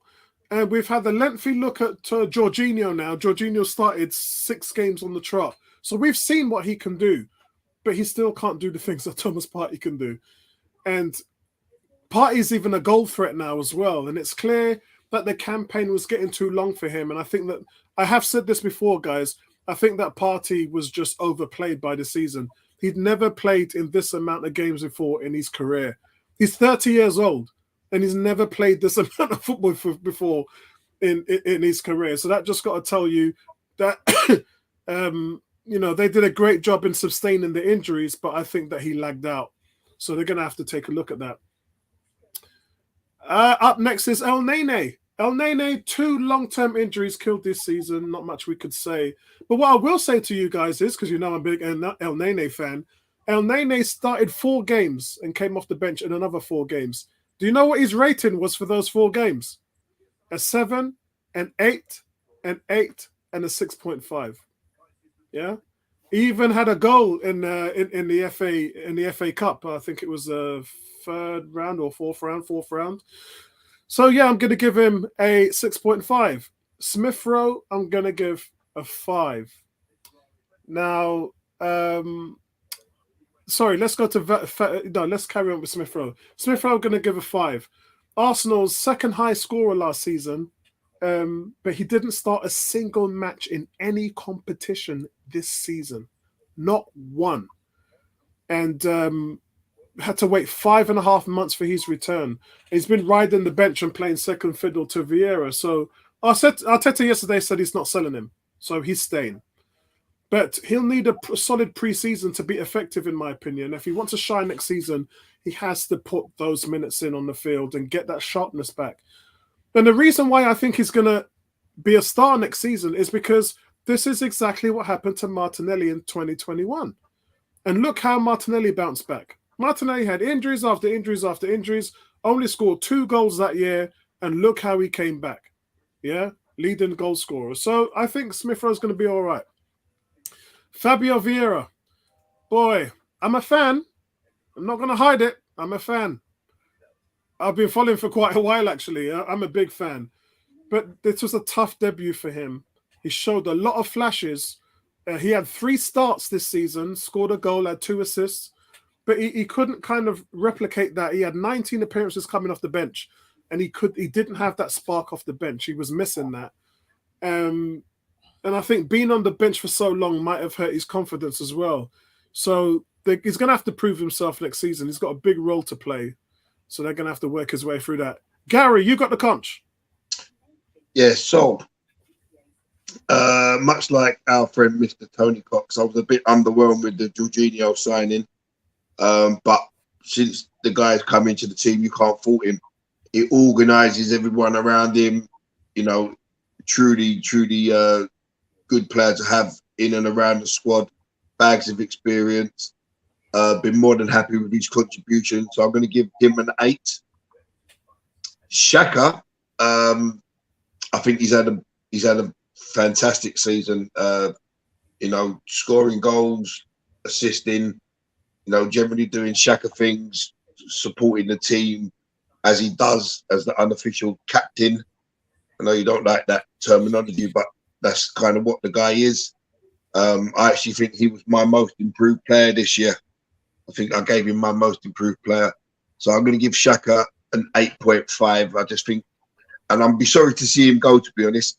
It would be good to have around the squad, you know, for his experience and what he brings to the other members of the team. Martin Odegaard, I'm going to give the guy a 10. I think he's been truly amazing. His work rate, his work ethic, everything that he brings to the team, he's been absolutely superb. So I'm going to give him a 10. Mm-hmm. Thomas Partey, yes, he was unplayable through large portions of the season. Like yourself, I also think that he was overplayed and he fell off the edge of a cliff towards the end of the season. So I'm going to give him a solid 8. And then he, obviously, injuries, a couple of appearances, but Mr. Reliable, when he's called on, he's always there, whether it's 1 game or 10, always there. So I'm going to give him, I'll leave him with a 6. Smith Rowe, obviously injury prone. I would have liked to see him get a few more minutes when he did return, but for some reason he didn't. So I think a 4 is a fair reflection. I say Vieira till last because I just don't think he's the guy. When he's been given time, he just doesn't seem to be up to the pace of the game. He doesn't seem to be up to the physicalities of the game. I just don't see. I think he's like going to be another Pepe. I just don't think he's cut out for the Premier League. So I'm going to give Vieira a 3. Wow, that's the biggest surprise of the night so far. And he's lucky. He's lucky that it's not a 1, to be perfectly honest. Wow, because we just don't see. Yes, he's done a couple of things, but I just don't think he's a guy. Just don't think he's cut out for the Premier League. We're going to keep an eye on that one for next season, ladies and gentlemen. We're going to keep an eye on that one for next season. Vincey, you got the conch. You're on mute. Sorry, Jorginho. Yeah, I agree with you. 7.5. You know, if you think of how he came in and he's put the performance in. 7.5. Credit to Arteta for believing in him and trusting him in that situation. And you know, some of the partnerships that he's played in, he's not just okay. You know what? He's always going to play alongside Thomas Partey. He showed faith in allowing him to play alongside Xhaka. So credit Arteta and credit Jorginho there. I think Vincey, before you go on, I do want to say something. I think he will never be as dominant as Partey, but then he will never be as bad as how Partey was in those 3 games. Does that make sense? You get a level of consistency with his experience in the Premier League. And remember, 3rd Ballon d'Or. And I think Jorginho just gives you that level, like that trust as a manager. You know he's going to go out there and do a job for you every single game. And I think that's key to what played out towards the end of the season. Yeah, but I also think the problem is, you know, we with our purchase of Thomas Partey, yeah, I'm gonna be real. As Arsenal fans, we've been spoilt of midfield quality in the way how managers have played midfielders before. So when we had Thomas Partey, it's like, you know what, I've just got sugar, and we needed sugar. So I've seen, this is the best season. I'm going to come on to Thomas Partey, but I want to say this is the best season I've seen Thomas Partey. Yeah, agreed. But it's still not enough for me in that position. I'm being 100% real. Regardless of the single pivot, still not enough. So it'd be interesting to hear. Way, it'd be interesting to hear your grades on Xhaka then. No, I'm just saying it's the system is one thing, your playability is another, and how it impacts the team is what happens on the pitch. So Jorginho coming in, he's got experience, and I said it's shown. Doesn't matter who he plays with alongside, he can put a shift in. So that's the key as to what's Arteta going to do next season. 7.5 is a fair point for me. I agree with Gary in regards to Xhaka, most improved player this season. And finally, we've got an international player country for his club. And that's the margin in which you look and you say, you know what? Some of us say, you know what? He can't cut it in the Premiership.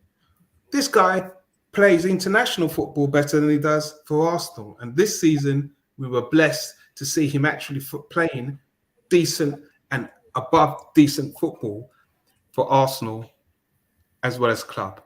And that for me is just showing you, well, you know what, the strides that he's made is huge. I'll probably go as an 8.5 because it's his best season for Arsenal. Best season for Arsenal. Who's next on the list? I think it's Odegaard. Yeah, shout out to Tony. What's going on, Tony? Big shout out to you, brother. Listen to this. Apollo, did you sing the Xhaka song on Sunday? No, I did not, bro. No, I did not. Okay, I'm going to quickly run through this because I know Ebony needs to go at 11. So Odegaard, listen, I'm going to give Odegaard a 9.5. Captain's performance. The reason why I'm going to give him 9.5 is because I believe in his ability and he's shown me what he can do. And he's, in that regards, he's pulled the strings, 9.5. If he scored more goals, I'd probably give him a 10. So 9.5 for me. Partey, I believe he's probably going to be an 8.5 for me. As I said before, we're in a situation where the club have to now look and see, do you know what, when his contract renewal comes up, what he's on now and what he's now going to command, that puts Arsenal in a very tricky position as to what they're going to do, paying him that money in that position with his age and his injury record and how he recovers. But I leave that for another stream. El Nene, I agree with your point. 6. Vieira, the guy's got talent. Let's keep it real. The guy's got talent. I just don't understand how, if he was bought to either give Odegaard a rest or switch with Odegaard, when he plays in that position, I don't understand how he's struggling to perform. Now, first season, you can think, oh, okay, but something's got to improve, because in that position, if you're talking about you want to go out and get a Gundogan, well, again, you're asking the question, well, you just spend money on this guy. Something don't work. So you're in the second season looking for somebody to play that role that Smith Rowe was doing last season and banging in goals across the middle, flanks, both sides. So Smith Rowe, I'll say he probably gets a 5 because he's been out for a long time and he's been sitting on the bench. So whatever's going on there with Emil Smith Rowe, I'm not just going to say, let's hope it's going to be like Martinelli last season. The guy's got talent. I just hope he strengthens himself in the off season and come back stronger, because last season, his first season really, for me, in an Arsenal shirt, he did the business and carried the teams. That shows you what Smith Rowe can do, regardless of systems or whatever. He's shown you. Go for it, Ebony. And a lot of that was off the bench. So Yeah. Ebony, yeah. Okay, Jorginho. I mean, but there were games in which I was not convinced by him. I thought he was a bit too slow off the mark in some games. I'll give him a 7. Xhaka, in the 6 years he's been with Arsenal, this is his best season, his last season. Maybe it's the change in position as to why this has been his best season. Yeah, that's a big difference. Yeah. You know, like I said before, you know, nobody quite knew what type of midfielder he was. He was better going forward than being defensive, to be quite honest. And yes, you know, he was less erratic, although there were points where he was extremely erratic. Liverpool. Yeah, definitely Liverpool. I'll give him a 6. You know, I'm not dropping my knickers. You know, because at the end of the day, you know, yes, he changed position. Yes, he played a little bit better, but you know, too little as far as I'm concerned. So, you know, am I happy? Am I happy that he's gone? In one way, yes, but in another sense, you know, had he stayed, then maybe he could have actually been that little bit of experience. But you know, he gets a 6.5. Ødegaard, the real captain of the team, a player that is a model of how you conduct yourself on the pitch. His goals, his ethic, you know, his work rate, his all-round leadership, you know, the way he just goes about, scores goals, he gets a 9.5. Partey, he's been suspect for me for part of the season. Yes, he's had injuries. Yes, he's come back. But in saying that, you know, he has been our best midfielder, in my opinion. So I'm going to give him an 8. Oneni, basic player. Sometimes, you know, basic is all you need. He's just come in. He does a job. You know, I mean, you know, there has been games where he's done a little bit more than backwards, sideways. He has pushed forward a little bit more. I'll give him a 6.5. Vieira. I'll give him a standard 5. I need to see more from him. I need to be convinced. He looks a bit too weak, in my opinion. Smith Rowe, he's been injured. When he's come on, he's done a job. I'll give him a 6.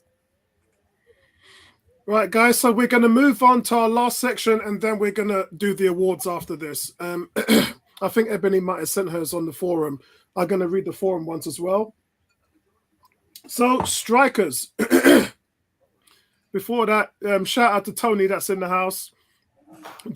Cam says, Maddison for Xhaka's number 8 role. Yeah, Maddison apparently, because they got relegated, and he's got 1 year left on his deal, we're hearing now he could go for as low as 39-40 million. But this is what I said about Xhaka. You know, what Xhaka's given you from that role, 7 goals, 7 assists, it is quite average. And there's a lot of players in the league who are doing way, way better. Take, for instance, Maddison. Xhaka played 37 games. Maddison's played 28 games and got 10 goals and 9 assists. And he's 26 years old. So he can come in and greatly improve that number 8 position. He can play 10 as well. He can play the 10. He can play the 8. You can move him around. So would I take Maddison? Hell yeah. I don't think there's anybody here that would disagree with me. You know, I know Vincey's got his ways, but look, and I think that would be the question for Arteta is, would he come in and fit the system? Maddison, man. Hell yeah. So let's move on with this. I'm going to give my reader. I'm going to go straight to, I know you wouldn't, and go straight to Ebony. So let me kick off now by saying Saka. Saka, I'm going to give a 9. He's no longer the star boy. His stats relatively the same as what Theo Walcott's was in 2013, playing from that right-hand side. 14 goals, 11 assists, outstanding numbers. But just goes to show you how Theo wasn't rated. You know, Theo has a year like that. Nobody thinks about it. No one talks about it. Saka has a year like that, and everyone's calling him Starboy. So I'm hoping that for him, it's still an incremental step to where he wants to be. I remember Bertram 2 years ago saying he expects more. He went from 2 goals to what was it, 8, 9 goals. He's gone from that now to 14 goals, and he just keeps on growing and growing and growing and growing. And he's 20, just turned 22 now. So we can't call him Star Boy anymore. He's Star Man. You know, he's a man now. And he's played in every single game this season. Just signed a new contract, which is the best piece of business Arsenal could do this season, if I'm honest. This summer, it started off with a bang because regardless which way you want to look at it, whether Declan Rice comes in or not, that's probably the best deal that you've got this summer. I know some people might say Saliba is, but Saka's the face of the franchise. He's also played 6 games for England and got 4 goals and 1 assist. So including the internationals, you lot might not like this. He's played 60 games this season. It's not good, is it? 60 games. This is what broke Michael Owen. You're on mute, Gary. This is what broke Michael Owen. So at some point, man, you're gonna have to calm down, Arteta. You got Reece Nelson right there. He's just agreed to sign for a 4-year deal. Don't mess around with this one, man. Next up, Martinelli. That's not right. Sorry, guys. Let me fix that. I don't know what on earth that's doing down there. How did that 7 pop on there? Should not be there. Right, Martinelli. He gets a 9 as well. Now, Martinelli, Arsenal's top scorer along with Martin Odegaard. Big time player. Scores in big games and big occasions. And as I said to Vince, he would have had 16 goals if they didn't disallow the weak one against Man United at Old Trafford. And I think we would have gone on to win that game. His work rate and pace really hurts defenders. But to think, we always talk about his lack of vision and his final ball, which isn't that great. But to think he's got that to improve on. Arteta's done so much work getting him to this point, and he can still improve. It's scary, but not that scary because we live in a day and age where wingers like Sterling, Mahrez, Salah, Song from Spurs get 20 goals. You know, so it's not that difficult to see as Saka and the Martinelli get up to the 20 goal mark. That would be what remember, they're not even in their prime. When you're 25, 26, 27, that's when you're in your prime. They're years away from their prime. And this is what they're giving you. Nketiah, I'm going to give Eddie a 7.5, a silent warrior. Bertram asks me today, who's the most underrated player in the league? Yeah, I saw that. Nketiah. Yeah, it's Nketiah. Scores, guys, listen, Arsenal were able to maintain their title challenge without Gabriel Jesus for 3.5 months. And that was down to Eddie. He struggled in the latter part because he was playing on an ankle injury. And they played him for the full 90 minutes in every single game. He was never subbed off, not even once. Exactly, yeah. How many times have we mentioned that in commentary? Oh, so frustrating. But then you don't hear fans talk. He's not the glory boy. You don't hear fans talking about him. He just goes under the cosh. No one talks about Eddie. I'm going to talk about Eddie, though, because he's my guy. So he gets a 7.5. Nelson gets an 8. Now, you guys know I've been talking about this brother for a long time. But along with Eddie's goal against Man United, his dramatic goal against Bournemouth has to go down in Arsenal's. People are going to be talking about that goal for years and years and years and years. Outside of that, you've got a player with pace and urgency, and he can go by defenders in the blink of an eye. And unlike what we've seen from Martinelli, he can cross the ball too. He's got that final ball in him. He'll be a valuable player next season. You've only just started to see the beginning of this guy. I'm giving him an 8. Trossard also gets an 8. Clutch player. Outstanding in the final third, but he's better in the middle than on the flanks. I don't like what they're doing with him on the left because he doesn't have that pace to get past defenders. So sometimes he becomes unstuck. He's looking a little bit different than what he did when he first came, because when he first came, he's playing through the middle, you know, that kind of hybrid 8, hybrid 10, you know, just behind the striker. But I think he's weaker on the flanks. I think you take a lot of his game away from him if you put him out on the flanks. But guys, £20 million, what a freaking bargain. 10 assists in his last 10 games. I mean, absolutely phenomenal. To think, guys, what would have happened if Mykhailo Mudryk came into the team? I don't even want to think about that, man. I don't even, what would have happened if we'd have bought Mudryk? So, last one is Jesus. 8 out of 10. Look, guys, you can say what you want about Jesus. He's box office. No offensive player we've got can do what he does. With him on the field, you believe something special can happen. And he always gives 1,000%. His biggest problem is he's just not clinical. But I wouldn't worry about that because everyone around him is scoring in double digits. You know, you're going to get goals from everybody around him. So the fact that you got 11 goals in 19 starts, that's not bad. Yeah, it's not great, but it's not bad. And so you still have something coming from him there. And I strongly believe they should have switched him out to the left. I mentioned it in almost every game. He scored 93 goals in 240 games for Man City on the left-hand side. And whether that means so Trossard works better through the middle. Martinelli proved that he does well as a striker as well. Eddie can play there. Balogun's coming back. You've got so much options in the middle. For me, I just don't know, man, about him playing through the middle. I would play him on the left. That's just me personally. And Arteta, guys, what can I say? I wish I could give him a 10, but he didn't win the title. So he gets a 9. The most goals scored by any Arsenal team in history with 88. The second most points in history behind the Invincibles.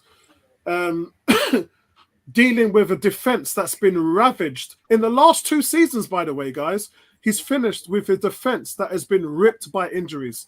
Not his fault. But, I mean, he stood toe-to-toe with what many people regard as the best manager in world football.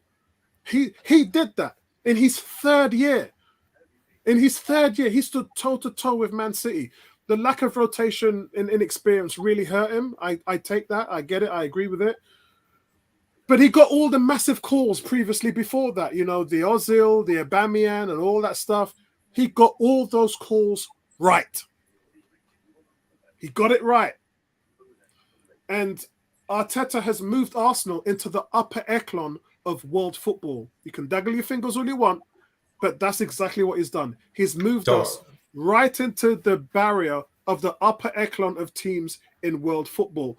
And guys, unlike our competitors and our rivals, he has the youngest team in the league, which means he's only just getting started.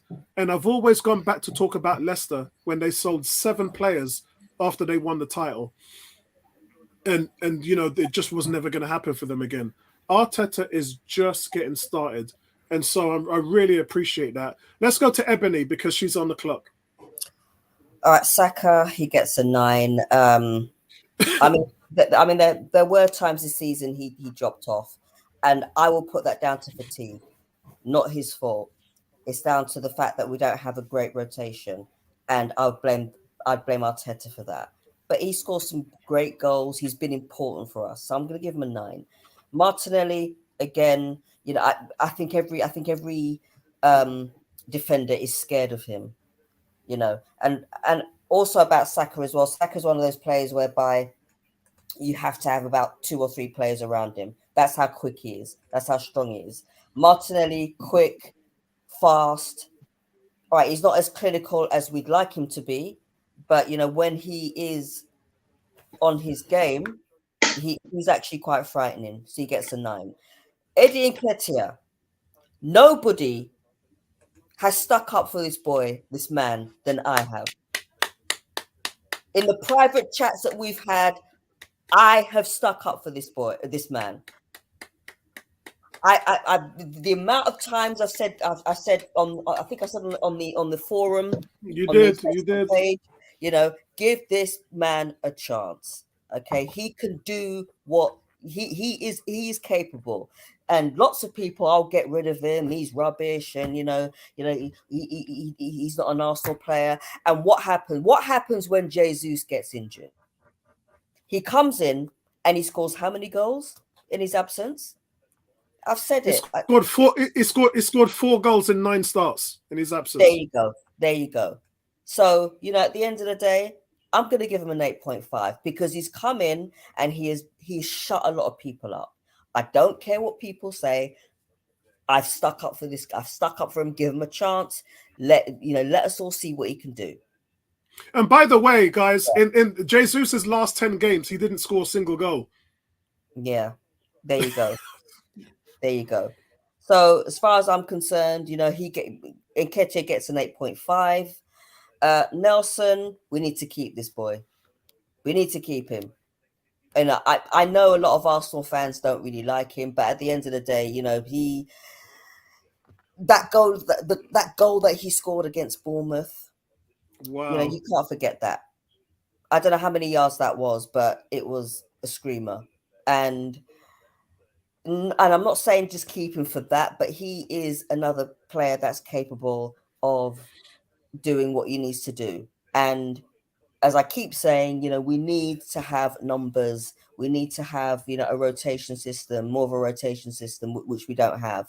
And Nelson, as far as I'm concerned, he needs to be given a new contract. Whatever he wants wage-wise, just bloody well give it to him because he deserves it. He's on 15 grand. He's the lowest earner on the team. Right. Well, start getting serious and start paying him some money. Gary laughing at the man earning 15 grand a week. I wouldn't mind earning 15 grand a week and being the lowest paid. I wouldn't care. That is Jesus. Disgraceful. Look at Vince's face. 15 grand a week. That is a disgrace. An absolute disgrace. 15 grand. I get more than that in it anyway. Let me stop. Yeah, I think they've offered them a base 50, and then it goes up to 70 grand a week with incentives. It's a good offer, especially for a player who's on a free contract. So let's see. Gary, you're watching the penalties? Nah, I said if he's not Arsenal, I ain't interested, man. Trossard, much better than Mudryk, as far as I'm concerned. All right, Mudryk has been playing in a poor Chelsea team, but he's been a revelation. I give him an 8. Jesus, I'd give him a 7 because if he was more clinical, if he scored more goals, I'd give him a 10. But he's just not. He's good at what he does, but he's not clinical enough. I'm going to give him a 7. Arteta, I'm going to give him an 8. I think that for me personally, there's a little bit of me that thinks that he plays his favorite players, that he has his favorites. He doesn't, I don't think he knows how to rotate properly for me. He needs to get a rotation system. He needs to actually sit down and think, all right, I need to keep this player, that player, and that player because I need that depth in squad. I think some of his selection decisions have been woeful, and I just think that there's been games where he's underestimated the other side. So I'm going to give him an 8. Excellent. Let's go since we're doing the reverse, let's go Vincey and then Gary. Vincey, you got the card. Roma seems to be throwing this final away, the missed 2 penalties. Saka, I mean, listen, play every game this season. Star boy, star man. The youth's still young at the end of the day. Played for England, putting the performance that he's done with assists and goals. You wonder, 4th season, and he's improving. As you said, rightly said, that's what broke Michael Owen. And that's where a lot of the concerns of all of us here on as fans and commentary have said we're concerned games, about Vincey. that. It's ridiculous. Games. It's ridiculous, and it's not about fans over love and confidence in whatever Arteta does, and he does no wrong and so forth. It's ridiculous amount of games, and he's on a big contract next season. So what's going to happen is we're going to expect a performance like he's had this season and more. So I just hope he strengthens himself, because there's a lot of responsibility. I can see that Arteta's put a lot of responsibility on his shoulders, and I don't expect much to change next season because of the way how Arteta's manage him, and that's just the reality of the situation. I give him an 8.5. Saka this season. There were games where he really truly should have been on the bench for his performance, but he wasn't. Martinelli, I think if most fans were to look and say, you know what, he needs a big season this year and so forth, he's come in, he's on the wing, and he's ended up being a top goal scorer. I repeat, top goal scorer. That's a 9.5 for me. And you stop and you think the chances that guy's missed, the crosses that guy's missed, as young as he is, 9.5. So credit to Arteta, credit to Martinelli, credit to the attacking front four in rotation, because they've been phenomenal in that regard. You get a 9.5 for me. Nketiah, you look and you think, okay, he's what he did at the tail end of the season to coming in and filling in when Jesus was out. Most of us were worried, and as you rightly said, he maintained our challenge. I'll probably give him an 8 for that period. I do believe he's still challenged in the system that Arteta plays. It doesn't suit his game. And again, it's, as I said, those 2 penalty misses were shocking, and it was inevitable that Seville would do the business. But yeah, going back to Nketiah, I don't think the system suits his game. He's having to do a lot of running around where his strength is in the box. We've got to find ways in getting plays like that in the box scoring. So I'll give him an 8, Nketiah. Nelson, for me, listen, for you to have an 8 and for you to have performances off the bench, he's not a super sub, but he's been a super sub in regards to how the season has panned out. It's ridiculous. It's again, I'm going back to it. Arteta's managing the way he wants to manage, but you look at some players and you see Nelson and his ability. 4 times we're trying to offer him a contract. You know, it's next season's got to be better. No excuses. It's got to be better in regards to Nelson, and you want to be able to see him having more games. So whether it's in the FA Cup, whether it's in the League Cup, whether it's in league games, there's no excuse for a player of his age and his ability just to be sitting in the squad because of his English connections in the team. Not good enough. I need to see more. And that's not on Nelson. Trossard, listen. This guy at that price to come into change club and in the midst of a championship run to put the performances that he's put in, yeah, I'm going to give them a 9.5 because, you know, let's be real and understand. It's not about favoritism. Stop and look and see how many games has the guy really been that shocking and not being able to put in a performance. He's only had one bad game. Yeah, he's only had one bad game. Brighton.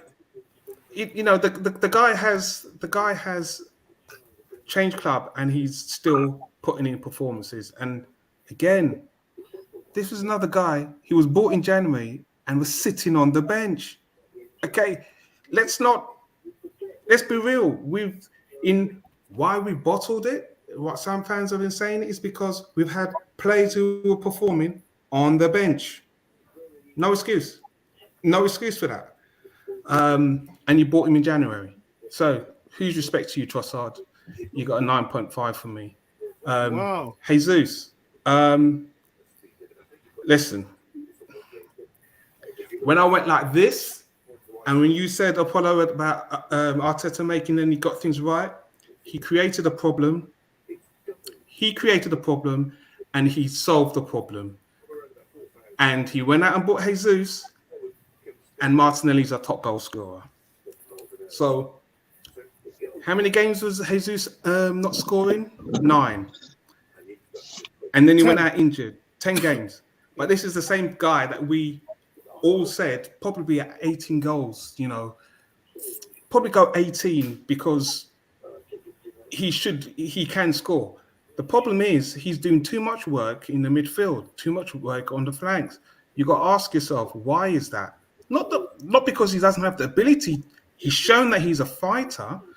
You want this guy with energy in the box, putting the ball away. So next season, I believe the system is going to evolve. I know Kirk's put a comment response in there, but I think it needs to evolve to allow players like him to not do so and not tire himself out so much out on the flanks or in midfield and getting yellow cards.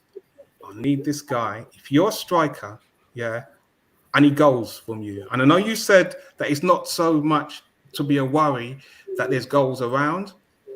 We need him scoring goals because the reality is if those goals around dry up, this guy is our main goal scorer. So there's no excuse why your main goal scorer isn't scoring goals. I don't buy that. I played that position, okay? I'm not making excuses for anyone in that position. You spend that money out, you go out and get that person. He's a striker. We need him scoring goals. So I'm going to give Jesus a 7.5. But what he did do in what he galvanized the team in his energy, in his fight, in his grit, that showed the experience and the mentality of the fight. That's what the likes of himself and Zinchenko brought at the start of the season. Why, you know what, we can do this.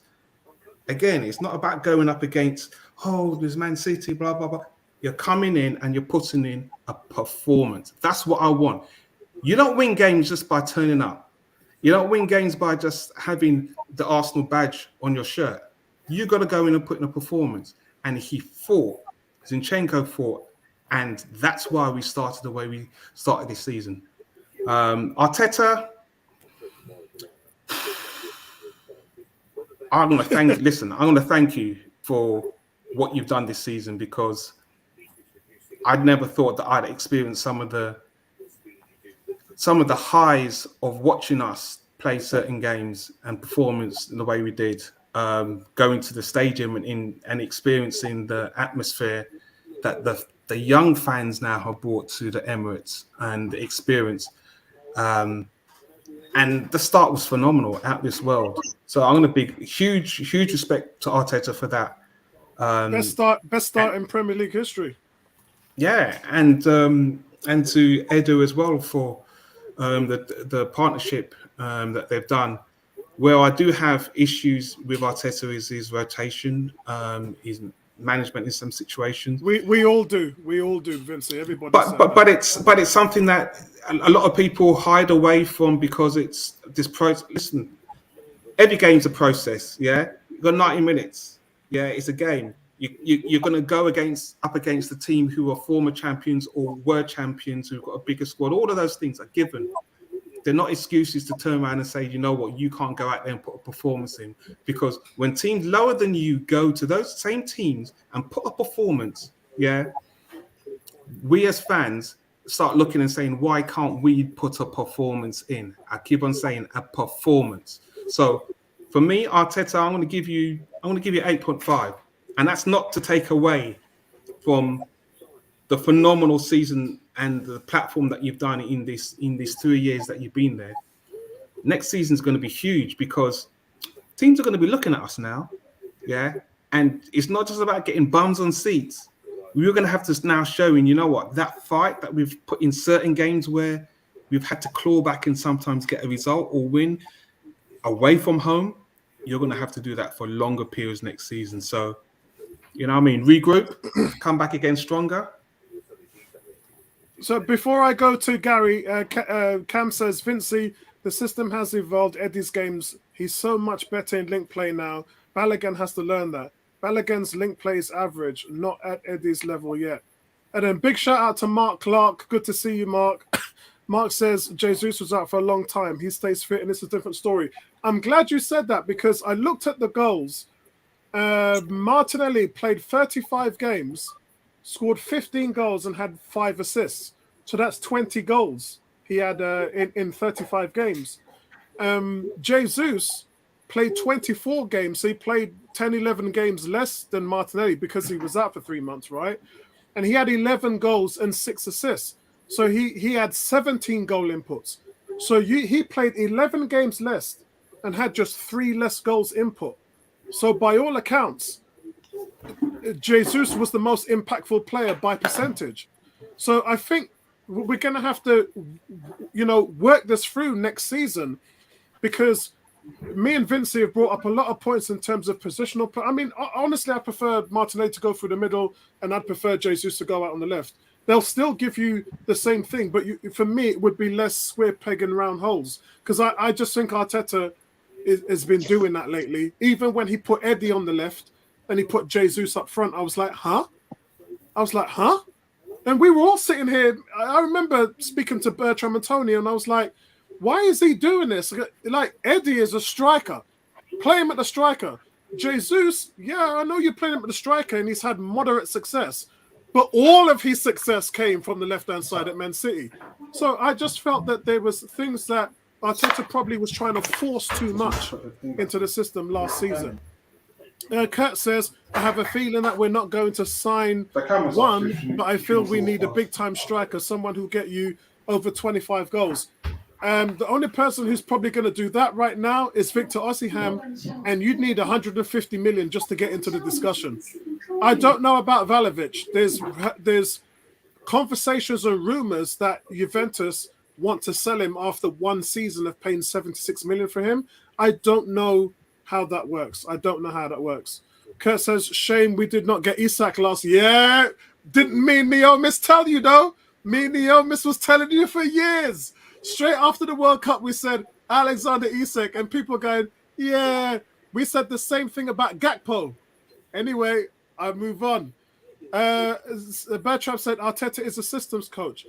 He is, but I think the biggest question everybody had about him, and all the pundits from Sky, Talk Sport Radio, everybody said he's all philosophy and he's no end product.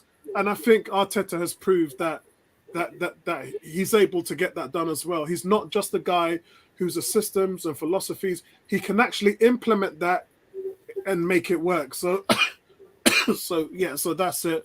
I don't know what's awful about that, because he's finished second with his philosophies and his system. And as I said, he's working his way through. Not a very good manager. To score the most goals any Arsenal manager has ever scored, and second only points to the Invincibles, and he's not a very good manager. Bertram, you might want to rethink that input. You might want to rethink that. So, guys, it's Gary. Gary, you're on for the striker, mate.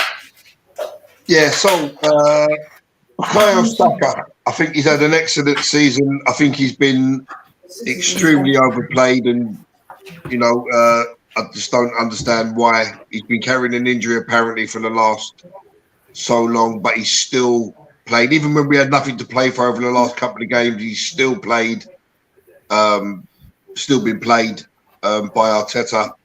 I just don't understand it. But I think he's had a cracking season. Star pupil, as he's not a boy anymore, and he's only just a teeny man. So star pupil, I've got to give the kid a 10. Got to give him a 10. Assists, goals. He brings everything to the team. He's the most important, one of the most important players on the pitch. And for someone at 22 years old, that's a big compliment. Poster boy, man. Yeah. Martinelli has had a season that I don't think many people saw coming. With his goals, very clinical. If he could be as clinical in his assisting, he would be an absolute world beater at the age of 21. But he's had a brilliant season. I'm going to give him a 9.5. My man Eddie, I've always had faith in this guy. And I went to a personal trainer before the season started, and he actually told me that he was working with Eddie, and he showed me pictures of before and after. So I knew that Eddie was putting in the work, You can outside see, of yeah. he was putting in the work outside of the season to be ready for the season, which told me that he had manned up and he had become serious. So I wasn't expecting anything less than what we've seen from the guy. So I'm going to give Eddie a solid 8. Reece Nelson, I've always had faith in this guy as well. He's also got the same personal trainer as Eddie. He was working with him over Cock Fosters. So I'm happy for Reece. I'm happy for him that he's got his new contract. I think he should have been played more, even when he came back from injury. Even in the last few games, he could have been played instead of Saka. I think he brings a lot to the team. He can beat people. He can score goals. He can assist. So I think he could be a very important player. And also this season in pre-season, he seemed to be a different animal to previous seasons. He seemed to have learned a lot from his loan at Feyenoord. And he'd come back and he seemed different. So I'm happy with Reece Nelson. I'm happy for him. I'm going to give him an 8. Trossard, who I think's been amazing, a bargain signing for 27 million or whatever it was. Thought he was hard done by being dropped out of the team when he was. I thought he'd done ever so well. Didn't really deserve that. But I'm going to give Trossard a 9. Jesus brings a lot to the team, but I'm not overly sold on how he plays and where he wants to play and the things that he gets involved in. I think if you want to be a 9, go play 9. Don't be playing 9 and then be at left back or be at the 10. When the ball's in the box, you're nowhere to be seen. So I think Arteta needs to get hold of this and say, look, we brought you here as a 9. When we play you as a 9, we need you in the box. If we're playing you on the left or we're playing you on the right, then you can get back and do your defensive work. But as a 9, you need to be here. You need to be here, not here and here. So missed the bag for the chances. So I'm going to give Jesus a 7.5. I think he just needs to concentrate and nail down his position as a 9. So excuse me. Moving on to Arteta. I personally feel that lack of rotation and lack of system change really cost us dear this season. He seems to have his favourites and they seem to start all the time, even when other people may be better suited to certain games. So I think this needs to change and he needs to evolve into a complete manager. Yes, he's only been doing it for 3 years, but I think he's smart enough to know the difference. So I'm going to give Arteta an 8.5. I think there's loads of room for improvement.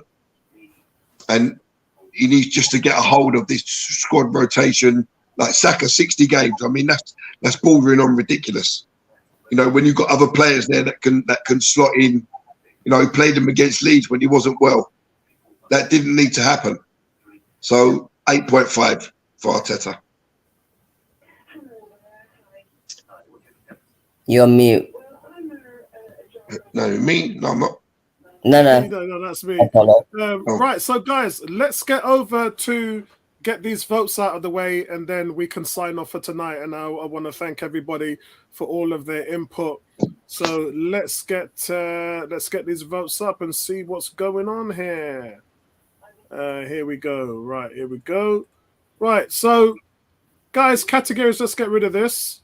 Right, so guys, categories with our awards are as follows: Player of the Season, Young Player of the Season, Goal of the Season, Signing of the Season, Most Improved Player, Biggest Disappointment, Lowest Point of the Season for the fan, Best Team Performance, Best Individual Performance, Favorite Moment as well. And then we already talked about what Bertrand was saying, where it's like who's the most underrated player. So for me, guys, I went for Martin Odegaard as my player of the season. Gary, who did you go for yours? Odegaard. Vincey, I think you went for Martinelli, didn't you? Yeah, Martinelli player of the season. And Ebony, who did you go for? I went for Ramsdale. You went for Ramsdale. Excellent, excellent. There's all. I'll go to the other guys. Let us see. These guys, some of them like Lewis, who couldn't make it, and I think like African Guna. Let's see what they said. Where are we? Right, this is Lewis. So Lewis said Martin Odegaard.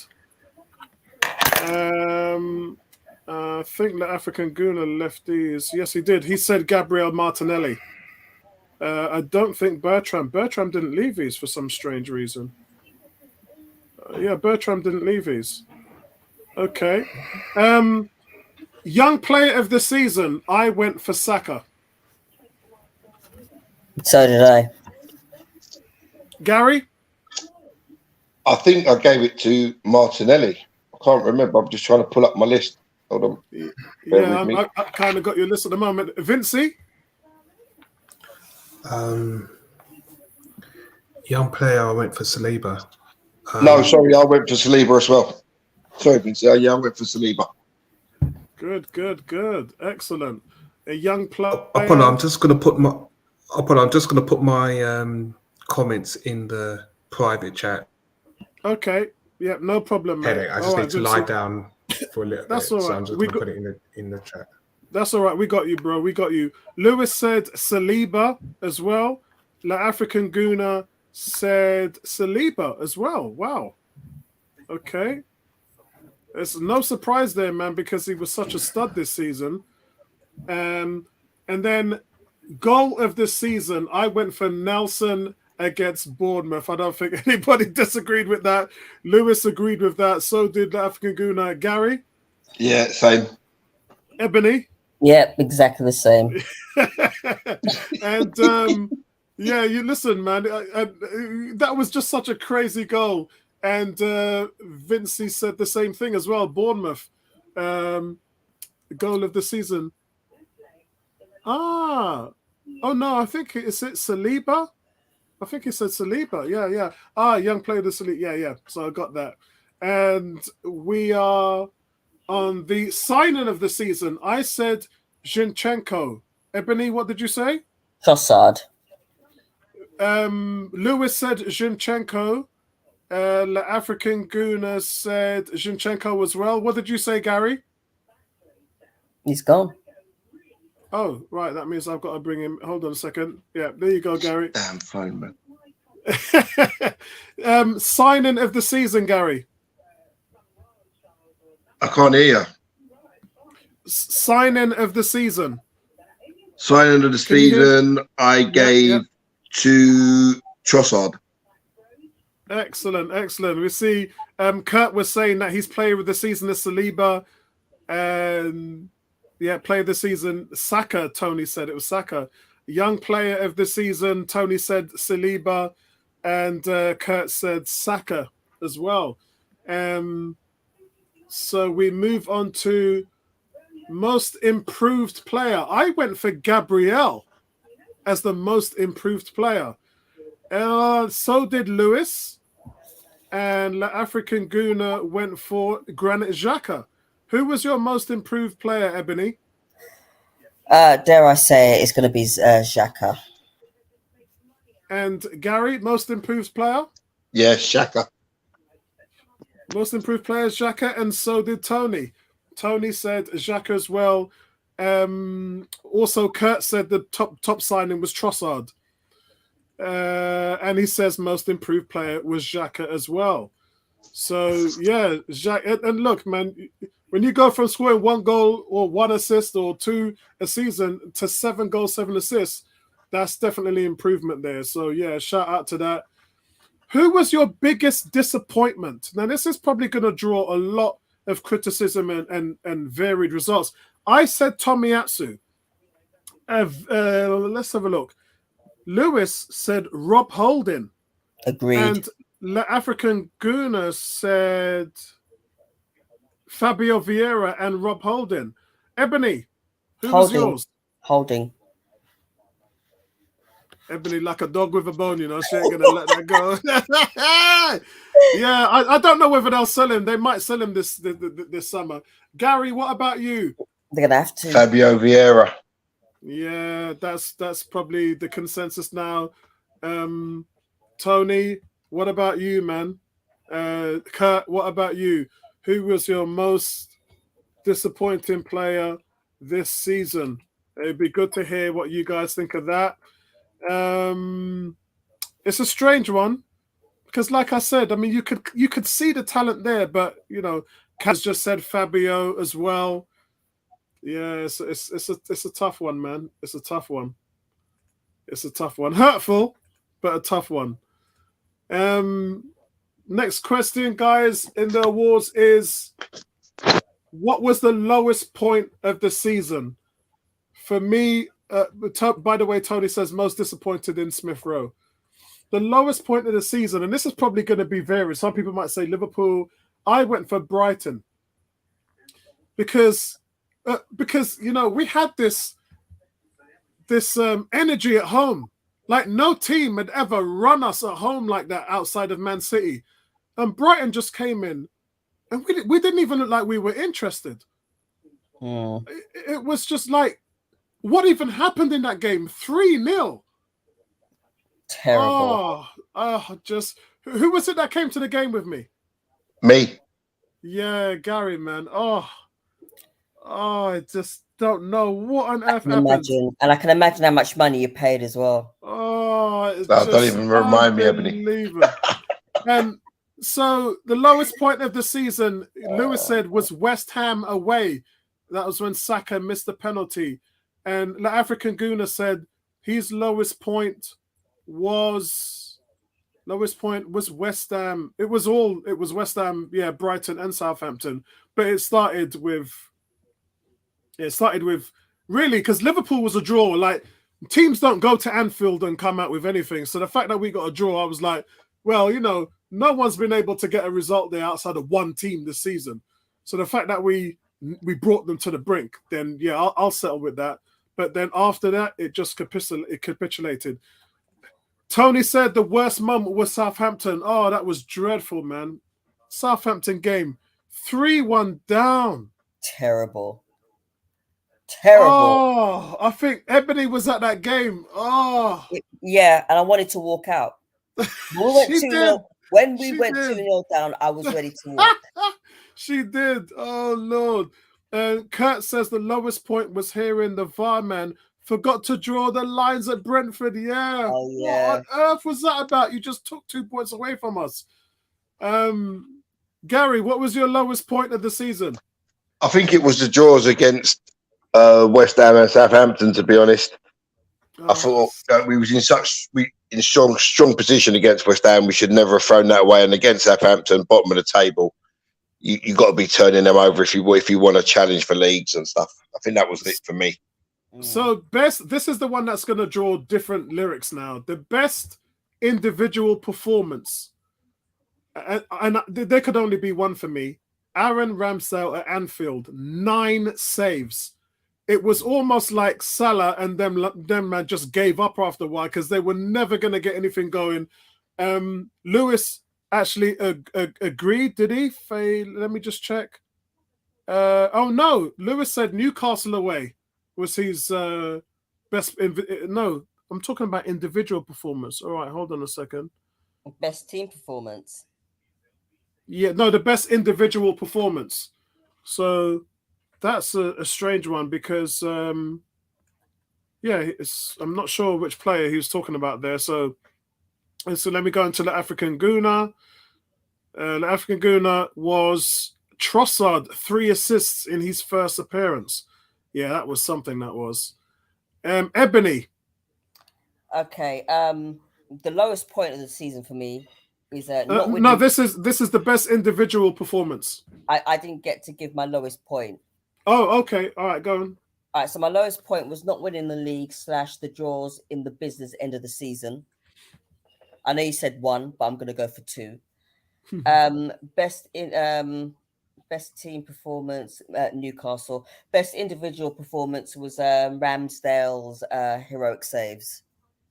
Ramsdale's heroic save. And guys, I just wanted to go back to Vincey because Vincey had put his messages in the chat. He said the most improved player was Gabriel as well. Biggest disappointment was Jesus. Lowest, yep, Jesus. Lowest point of the season was Everton. Oh, that Everton 1-0 loss. Terrible. Oh, wow. Best team performance, West Ham away. Is that right? Normally, I would say Liverpool at home, but Newcastle away probably pipped it. So it's Newcastle away. His best individual performance. So he's gone for team performance as well. Right, so he went for team performance. Okay. Back to Gary. So what was the question? Best individual performance. Yeah, I went for Ramsdale. I said he had a few, but against Liverpool, he was. I mean, that save from Salah was worth the entrance fee alone. He was just truly exceptional in that game. That was extraordinary. Tony says best individual performance of Saliba against Spurs. Yeah, that's a good shout. That was a good shout. And best team performance was Spurs away. Yeah, I think the best team performance was Newcastle away. And then Kurt says, yeah, best performance smashing Spurs at their ground. Man, that was it. We hadn't won there in 9 years. And your favorite moment. So, favorite moment, let me go in the private chat. Favorite moment was for Vincey was beating Liverpool at home. Mine was Nketiah's late winner against Man United in the 91st minute. Lewis's was winning 1-0 at the Bridge. And the players celebrated around Aubameyang. Oh my God, I forgot about that. I absolutely so forgot about that. The African Gunners was Nelson's late winner against Bournemouth and Nketiah's late winner at United. Ebony, what was yours? Aubameyang's performances in home and away fixtures against Chelsea after his nothing personal gesture. Yeah, your favorite moments. Wow. I mean, how embarrassing. Didn't he get taken off before 65 minutes in both games? Yeah. At least one of them, yeah, because he was dreadful. Oh, wow. Absolutely woeful. Gary, what was your best individual performance? Oh, so Gary's on mute. Let's just change Gary up there. Gary, you with me? Yeah, I'm back. So I just had to change phones. I couldn't hear on that other phone. So, right, where are we at? Favorite moment. What was your favorite moment? My favorite moment in the whole season. I'll just come back to I think it's the Reece Nelson goal against Bournemouth. I thought it was such an uplifting moment. I mean, everyone was just going crazy. Yeah, you know so the reason why I because that was a close second for me, and I already gave that against the goal of the season. For me, that was my goal of the season.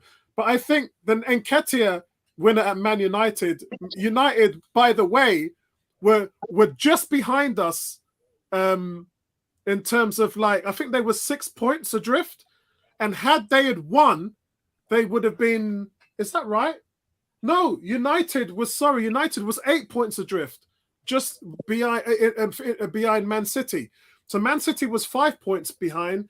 United was 8 points. And if United would have won at the Emirates, they would have been 5 points behind.